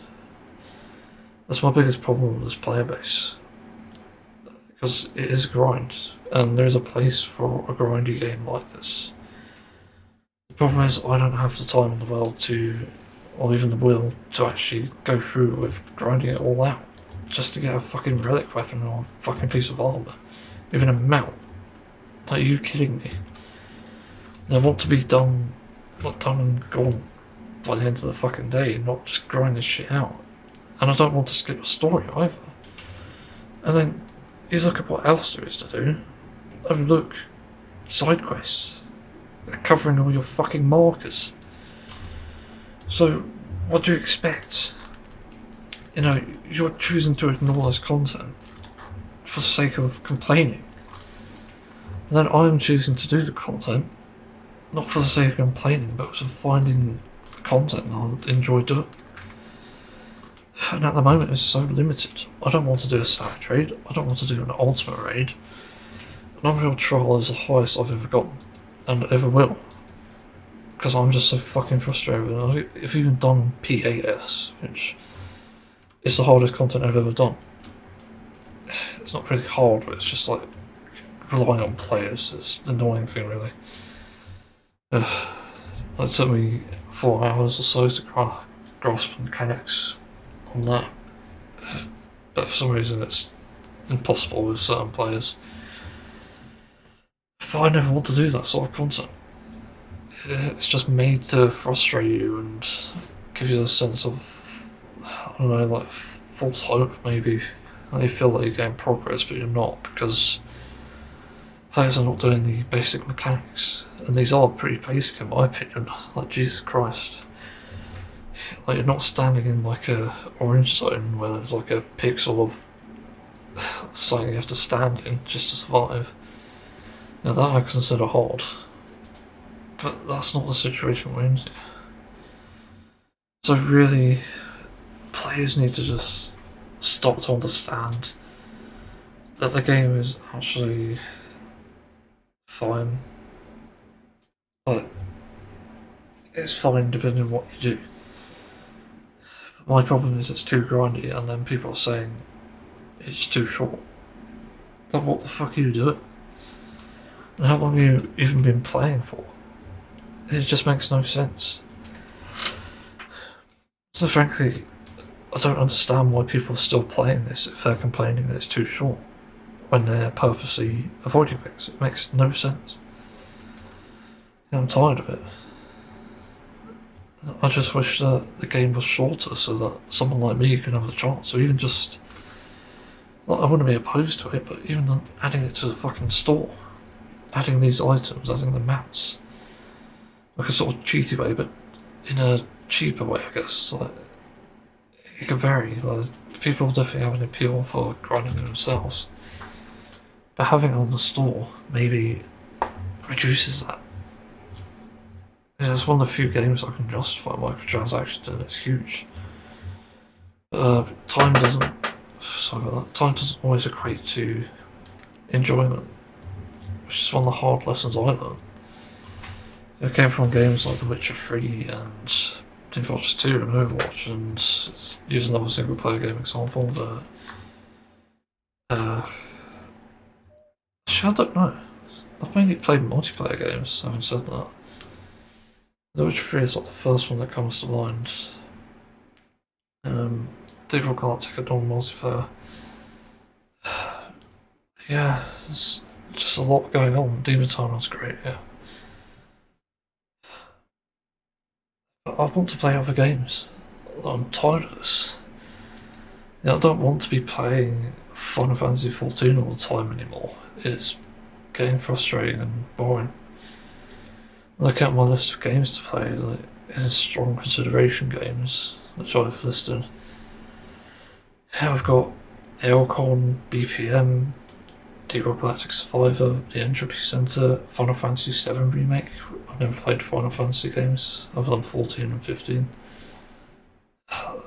Ikone Islands, Mika and the Witch's Mountain, and the Talos Principle. And the Talos Principle is actually about to play, believe it or not. But I ended up not doing that because Final Fantasy XIV is taking too long. And then I've got other games in no consideration. I've got the East games, I've got Postal games, then there's a Persona 4 Golden, Hades, Lightning Returns, the Final Fantasy game, and more Final Fantasy games. I've even got the 4 remake in 3D. So it goes to show that really there needs to be a better balancing in these games. I've sort of talked about this and didn't decide to keep the topic. But I think games are becoming grindy in even single player games, because it's just there to draw out game time until the next time one of these games comes out. That's why Pokemon releases itself pretty much on either a monthly or yearly basis, depending on the type of game it is. Because everyone's looking for the next fucking Pokemon slop at this point. And Nintendo and Pokemon Co are aware of that. So they absolutely exploit that fact and create the games in a way that's grindy. For example, shiny hunting has always been a pain in the ass. I've never gone one except for Let's Go, but let's be frank, that was pretty cheaty in all honesty. But the grinding aspect of that as well is absurd. There are ways to address the shiny hunt problem, but instead they've chose to keep it RNG, they've chose to keep it very low, and then that's grinding out the game time basically. And it goes up to the hundreds of hours because it's so fucking absurd, the rate at which they spawn. Then in the older games they had it so that you have to go through the battle sequence every fucking time. But luckily in the 3D games they've changed it a bit. You can see them. But even then, there's another issue that's been revealed with Pokemon Legends EA, where you now see that there are a lot of quests, there's a lot of exploring to do to an extent, even though it's just in the city. And you basically have to figure out how to complete these quests. And one of the quests, as I saw in RT Games' recent video on this, is actually to do 1,000 battle victories. Right, what the fuck? And admittedly, it's like, I think that's individual battles rather than like the entire thing. So, knock out one Pokemon, that's one possibly, but it's still a grind. Like, why is it that long? Makes no fucking sense. I don't get it. So why do games like this try and waste your time? It makes zero sense to me. You know, for example, why look at the currencies here? Why the hell do I have to spend so many poetics on individual armor sets? Why can't I just buy an entire set, including the weapons, for a reasonable price? Problem solved. Just fix your problem. There's poetics, by the way. This isn't relevant content. Poetics. Like, do I have to fucking repeat that? So why isn't that a thing? Then you've got heliometry, which you can pretty much do a similar thing with. So why isn't that a thing? And then mathematics, which is the end game stuff, but why the hell is it so hard to get this stuff? There's only A trains and S ranks and the very few bits of end game content that reward a tiny sliver of what you need to cap it. But why is there a cap? Because you can't have one or you can't have both basically. You can only have one or the other. Either remove the cap or make it more fucking generous. Like, it's so stupid. Like, Christ. Like, when I first came to this game, I genuinely wondered what the hell was this hype around UGP, because it honestly doesn't seem that great. That's just my personal opinion. But I just genuinely don't see hype. I don't see the point. Because as much as you can make the right decisions and make the game far better than World of Warcraft and any other MMO for that matter, it doesn't change the fact there are still crappy aspects to the game. No doubt that people don't enjoy. I said this before, so I'm quoting myself here. Terrible game design creates toxic players, and that's the same here. I've seen it a lot. The way the game handles certain things can make it feel very toxic as well. Because some dungeons spike in difficulty and others don't. Some raids, in the case of Savages I did when I tried them, it ends up in disaster sometimes because nobody knows what to do and then everyone turns on each other. I've literally got a video of myself fucking crying because of this shit. Because it's just too much pressure to handle. I actually split a group on my first try of this fucking raid, not knowing that HC stood for hardcore. So you have to contend with not only a language barrier there, with these random pseudonyms, whatever you call them, you have to contend with these mechanics. And if I was designing it, I'd give it another way to get that fucking mount that I wanted from that thing to begin with. Do the raid a few more times maybe. That makes more sense. like do the normal raid, or unlock it for everyone after the first KO of a savage. And it's just less stressful. Like everyone should get one for free. So I really don't understand the logic here. You know, you have to make risks like this, even if it means that nobody's playing it anymore. But then that's a problem to solve in the future, where you make it soloable. You make it possible for any random player to solo, even with a bit of friction, and do that. Or at least fill out some sort of fucking system where you can earn the gear you want by doing the normal rates. Because that'll still be relevant in the roulettes. So, yeah. That's my Final Fantasy XIV rant. It's a promising update, but also doesn't really address the bigger problem, and that's stopping it from making it one of my favourite games of all time. Yeah, let's move on. From one controversial gaming opinion to the next. I think I could talk about this. There is an interesting thing. So, I haven't talked about it much, I don't think, but maybe I've mentioned it. So when I grew up, I didn't really have much choice for games. And some of them I had to play with my dad, because obviously he was the gamer in the family. And we sort of grew up, I would say my family, but we grew up on games like Sonic, Streets of Rage. I tried Golden Axe but didn't like it, but we mainly had Sonic games and they were great. I also played Halo at one point, which is interesting. Halo 2 is kind of eerie enough. It's also quite emotional actually, I remember something about that. It is weird. But yeah, growing up I didn't really know about Mario until, I'd say, we did have a Nintendo GameCube though, so I'm not sure what the first game was exactly. It's either Nintendo DS, Mario Kart, or Mario Kart Wii. And Mario Kart Wii was probably the best exposure I had to anything Mario related, because that was when it tended to happen. Also Super Smash Bros as well, as I played that. I think it was Brawl, was it? I can't remember. Yeah, I was really into Mario Kart actually. I was playing it a lot. I made goofy Mii's to play in online lobbies with. Yeah, that was certainly a memory.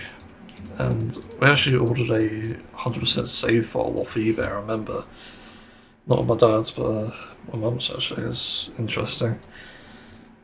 Yeah, because it was kind of difficult to unlock everything as a kid. I didn't really want to go through the effort, and when I found videos online about people playing like a character like Funky Kong and even Dark Bowser, I was like, oh my god, I want that. And there was also some incredible vehicles as well. I really like the mini F-Zero vehicle, was it a Falcon? I can't remember. But I really like that sort of stuff. That's mainly why we got the save anyway. It's just so I didn't have to unlock this shit, and me being autistic as well is sort of a lifesaver. Because this was before we actually had any sort of knowledge and understanding on site like Homebrew, I think it was. Sort of, what is it, it's not a hacking thing. Just a way to edit the games themselves through the Wii, and it was interesting. Yeah, so that was my exposure to Mario Kart Wii, and eventually we got Super Mario Galaxy. Yeah, 1, because pretty sure 2 came out much later. And that was for Rosalina, who you need to unlock that way, I think. But I didn't really get on with like, any other Mario games, to be honest. I didn't play Galaxy, honestly, I just wanted it for Rosalina for some reason. It's stupid kid things. Just really weird stuff, I guess, going through that as a child. But yeah, we mainly grew up on Sonic, and this is where I get to the point about Mario, and why I was never really interested. I think my exposure to Mario is very limited, and having grown up around animals pretty much my entire life, I've found myself more leaning towards the animal side. So as you can expect, I prefer Sonic over Mario, and that's just something that's kind of natural to me even to this day. But of course, Sonic fell from grace in the 06 game, and yeah, kind of made me realise, okay, maybe it's not that great. But I never really got into Mario, and that's really the main reason why I don't really like Mario that much. Because I've tried certain games and I never really liked it, to be honest. Yeah, I like the Mario Kart games, but that's it. And I look at the games that are out now, and very few actually appeal to me. Like Odyssey looks alright. Damn, what's the other ones? Party is actually good. I remember playing that. And that's one of the only other Mario games I've ever played, I think. For Mario Kart 8, which I played later. But yeah, there's like so many sort of explorative aspects to Mario that I haven't actually gone into. And there's so many different games out there that it just never really appealed to me, to be honest. And then I looked into what the story was about, and it's it disappointed me. At least the older games, because whenever I looked at the older games, it's basically the same shit over and over and over again. And to me, it's just like, why? At least in Sonic, even though it's got the same sort of conclusion, you've got a different way to get there. And in Mario, I'm not 100% sure it's the same thing. That's why Mario Kart's kind of appealing as a game anyway, it's because it's not a story-based thing. It's just racing for the hell of it. Sonic, it does sort of struggle with the same sort of linear storytelling in that sense, where obviously it starts with a problem, Sonic solves the problem with friends probably, and then they go to defeat Eggman at the end, and there's a supersonic phase. Which is actually probably the best thing about Sonic, honestly, the fact that he has two different forms and then Mario doesn't have that. Which is bizarre, because it's again proving that thing that ages ago, that marketing gimmick was really cringy. Sega do what Nintendo don't. And it's very much true. Because one of the things I've always admired about Sonic games is the fact that if you ever get hit in the game, you don't just die and then reset. You start at a checkpoint, you get rings and stuff, which prevent certain death in most cases, and you can pick up the rings because you've also got invincibility frames. You've also got a live system. Like, it's not complex, but it's so simple and so accessible that myself with autism and learning difficulties, it is literally a game that's sort of designed for people like me in mind, which is crazy. Even the games I struggle with, technically speaking, same thing.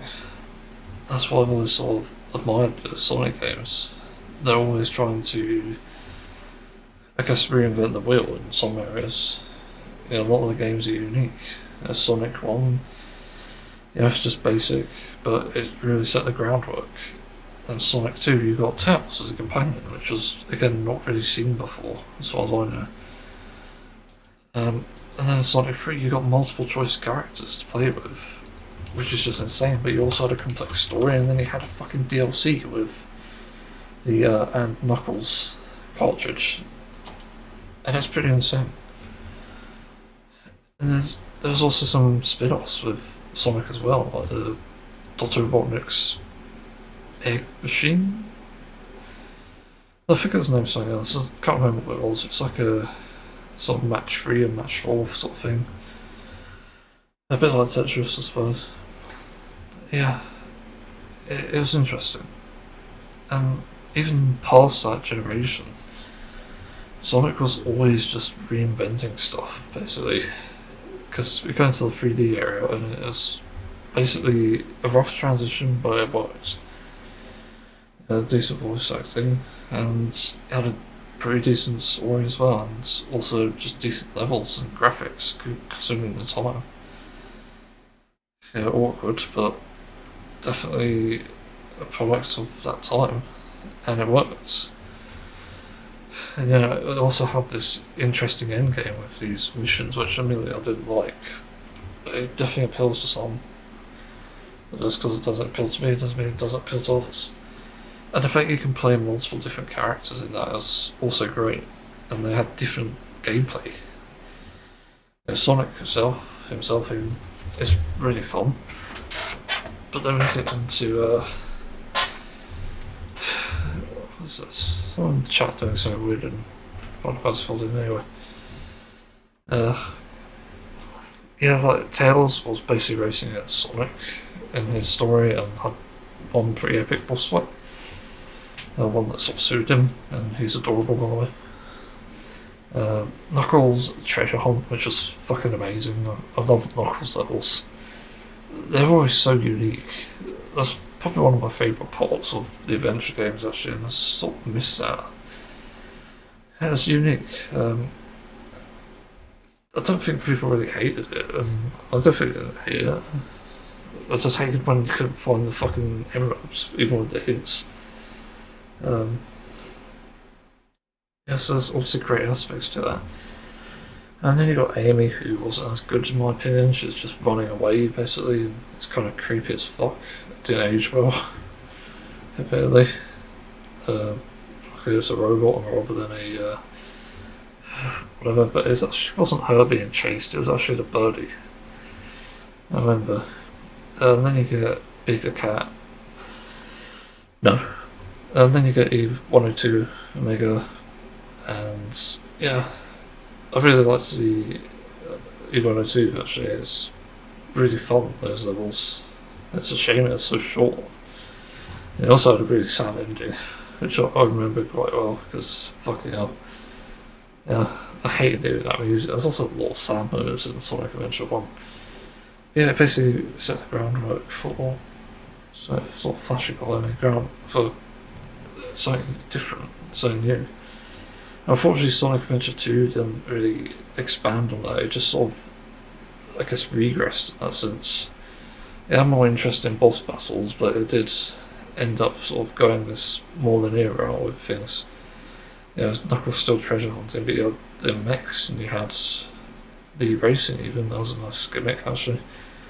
You also had the Sonic levels as usual. And that was good. And then you had Sonic Heroes at some point, which was actually pretty good in all honesty. Still one of my favourite games of all time, I think. Simply because it had a really good concept. Yeah, the story wasn't great, and the reusing of levels obviously in the same linear way, just not that good. I wish it was a different order. I think nowadays that hasn't aged well, but I think for children it's fine. I was a child and I didn't really notice. But I like the team aspect of it, where everyone has different abilities or just different problems. Speed for the speed's sake thing.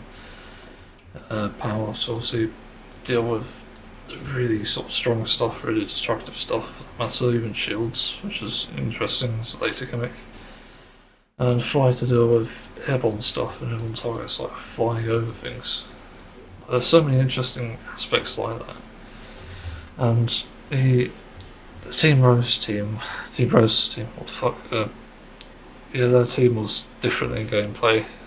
Shadows, same as Sonic. And then Chaotix was a nightmare. But still pretty unique overall. So it's really interesting looking back on it.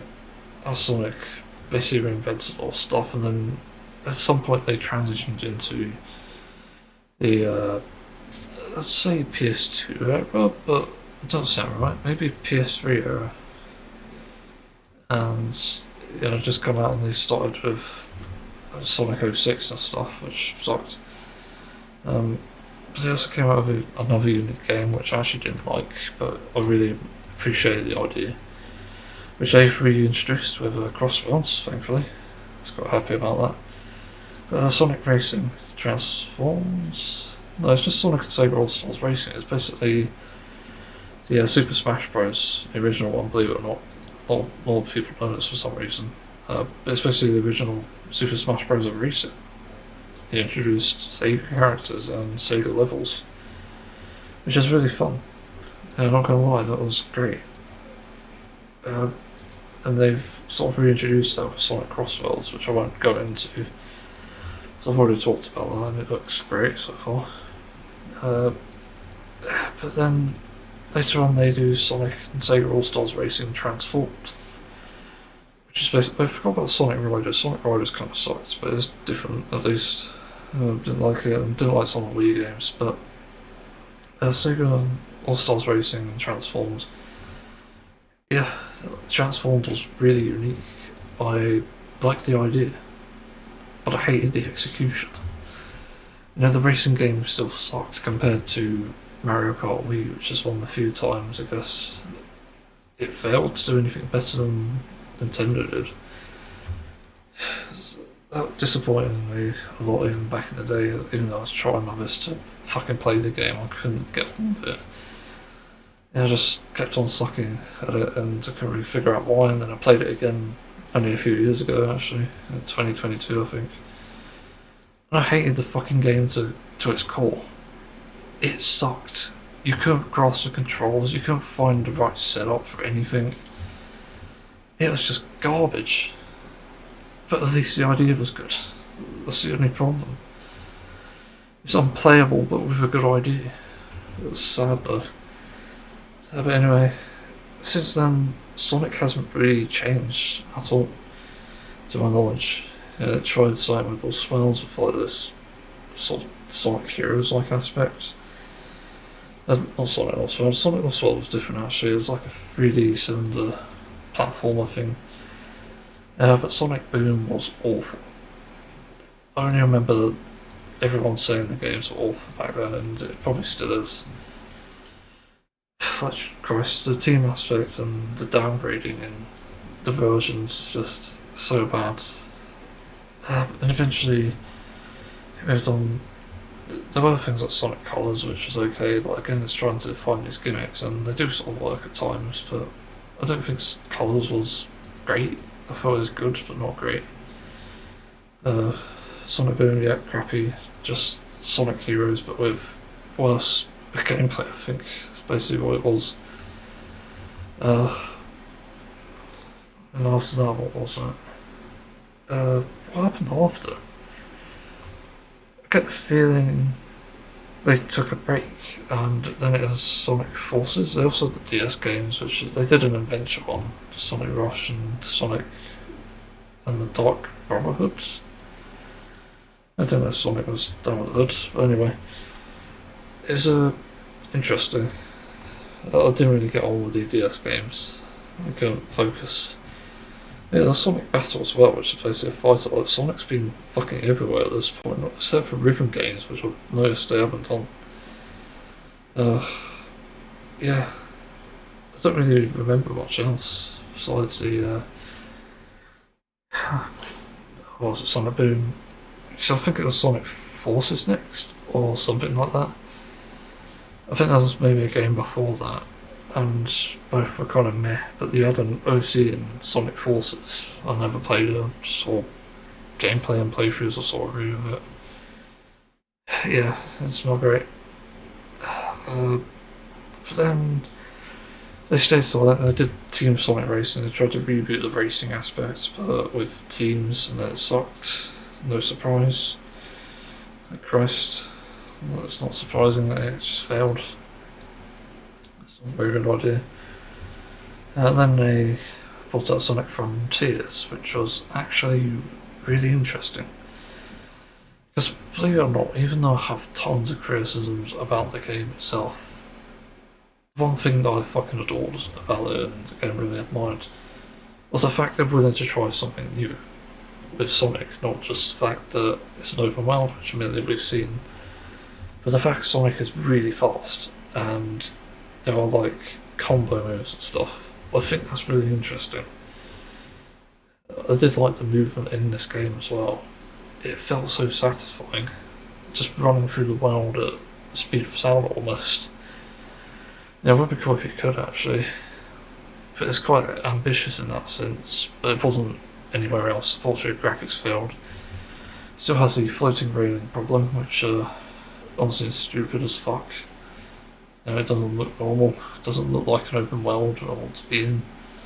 And it's not even breaking any sort of boundaries in that sense, like not reinventing anything. It's just making it look terrible. And you could simply hide it with a mechanic. So I don't understand the purpose behind that shit. But yeah, Sonic Frontiers was the last Sonic game that actually, I think, did something different. In all honesty, at least it changed Sonic enough to make Sonic interesting. Also, the fact Super Sonic was common for the boss battles was interesting as well. I did sort of expect a sort of new version of Super Sonic at the end, but no. Yeah. Everything else I didn't like about that game, the story was very meh. And I remember dialogue being bad as hell. And the exploration wasn't great either. It's one of the few games on Steam that you can 100% casually for the most part if you do it to 100%. I didn't do the fishing there. Fishing was alright actually. I think it was a bit grindy in areas, but it's okay. But yeah, it's just one of those games I think it sort of tries to do what 06 did, I guess. It tries to be something different and tries to be unique, but again it failed in the same ways. I think it was buggy as well. If I'm not mistaken, Frontiers was buggy, I think.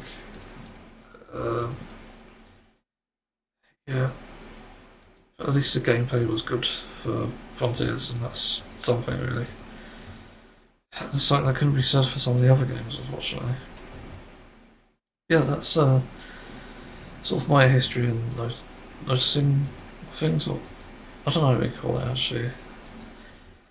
Yeah, things I've seen with Sonic that Mario isn't necessarily doing. Maybe it's like I noticed Mario games can have these like transformations, they turn into throws or something. Sonic hasn't done that, they haven't turned into humans yet. Anyway, Sonic Unleashed, I forgot to talk about that. Jesus, that was unique. Yeah, maybe I didn't like the Werewolf stages, but I still like the idea of it. It's just unique, also like the music in that. It's also great. It's a shame that it cuts out because of the fucking stupid design of it. Yeah, that's one of the bad things. It's not something I remembered, but it's something that I noticed in rewatching it. Watching some gameplay. Yeah, so Sonic is still pretty much go-to in my opinion. It's a shame that Mario Kart is starting to take over in the sense that it's doing more things than Sonic is at the moment and making better games. Yeah, I still sort of root for Sonic in the background really. It's not impossible, that's why I'm quite happy with Crossworlds at the moment. It seems like a good game from what I've seen so far. I just hope it ages well, because if it doesn't age well, then Jesus, my opinion will change. Sonic is unique. Also, that's the other thing with the story in Sonic. You know, Mario is a simple, let's save the princess from a turtle. I think it's a turtle anyway. What is Bowser anyway? I thought about that. Cooper, I think, actually, is probably the more accurate term. Yeah, the thing I like about Sonic is it's got a unique sort of story in the world. You know, you got this entire thing with not only fighting back against an enemy, but also saving animals, saving breaking televisions. Like, that's the other thing. Yeah, saving animals, reuniting with companions and stuff. There's different aspects to the story in the world that make it so interesting. And that's again something I really liked. You know, no other game was doing that. You know, even though it made probably not much sense. You know, they are technically animals still, and they're rescuing animals. Well, I guess it's like rescuing yourself, but still, it aged well. And in fact, it was an evil scientist, genius actually, that was doing it. Also pretty unique. I suppose it is a movie genre technically already. Um, I think of the way that Sonic is in this world, and the unique capabilities as well. That the fact Sonic is based on speed and Mario is based on, well, strategy. Yeah, definitely differentiated them for the most part. And it's just so fundamentally, I guess, I don't know what the term is. I guess Sonic feels more complete compared to Mario. Because you can't really criticise the old Sonic games, which I've always found a bit bizarre. Because they're actually kind of perfect. It's just weird to say. Yeah, if I were to pick one up now, not that I would, there'd be very few issues. I know the last boss of Sonic 2 was a pain because you had 0 rings and stuff. But that's about it, I think. Definitely admire these games for sure. Yeah, that's why I couldn't really get into Mario, and even with the gimmicks that Mario has now, I'm not still that interested. I'm not that interested anymore. It still doesn't appeal to me. I just feel like there's better games I could be focusing on and playing and maybe watching. It's just a shame, really. Because even then, like Mario Kart Worlds, it still seemed a bit off to me. Even after its release, I would have given it a shout out in my things of 2025, but unfortunately, the game only did one thing different, and that was the open world aspect with emphasis on exploration. And the bigger races is not really a big deal, to be honest, because I don't think anybody had an issue with the 12, 3, 4, whatever. But 24 players is kind of insane, I guess. Is it 24? I can't remember. Yeah, it's not great looking back on it. Yeah, even though it's kind of fun to watch at times, it just wasn't a great game overall. I didn't really feel myself thinking, oh, I want to pick up a Switch 2 now, just to play this. No, didn't feel that with this. Even though it was tempting at times, just for simple reasons. Yeah, it definitely improved on Mario Kart, but it wasn't exactly the game that's like, okay, I'm going to break the bank. Hell no. And I've got better things to do. So that's why.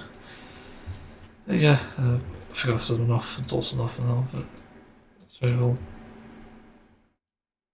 I may as well do an outro now. Yeah, some interesting things in this podcast, but I'm sorry that it's gone sort of darker. I've not been feeling myself lately. Just so many bad things are happening. It's just unbelievable. Not just in the world, but even in my personal life. It's just things that seem like they're preventable, but for some reason it's not, and it's just like the world is against us. It's fucking crazy. I do owe an explanation for the change of music in the beginning. I'm sort of worried about the copyright stuff. I will fight against it and I will still do it, but I gotta stop mixing in game music as well, because I do like the game music too. Seriously, game music can be better than some of the actual songs that exist currently, and yeah, it's kind of interesting. There's one of those tracks, this episode, I just fell in love with, and I never really thought anything bad of it. Like, it's actually really good. It's crazy how much it's inspired me as well to actually become a musician to begin with, or composer technically, and just a metal cover artist, whatever I am. Yeah, I owe so much to this track, of all things, and yeah. Anyway, I better move on. So thanks for listening. See you on another time.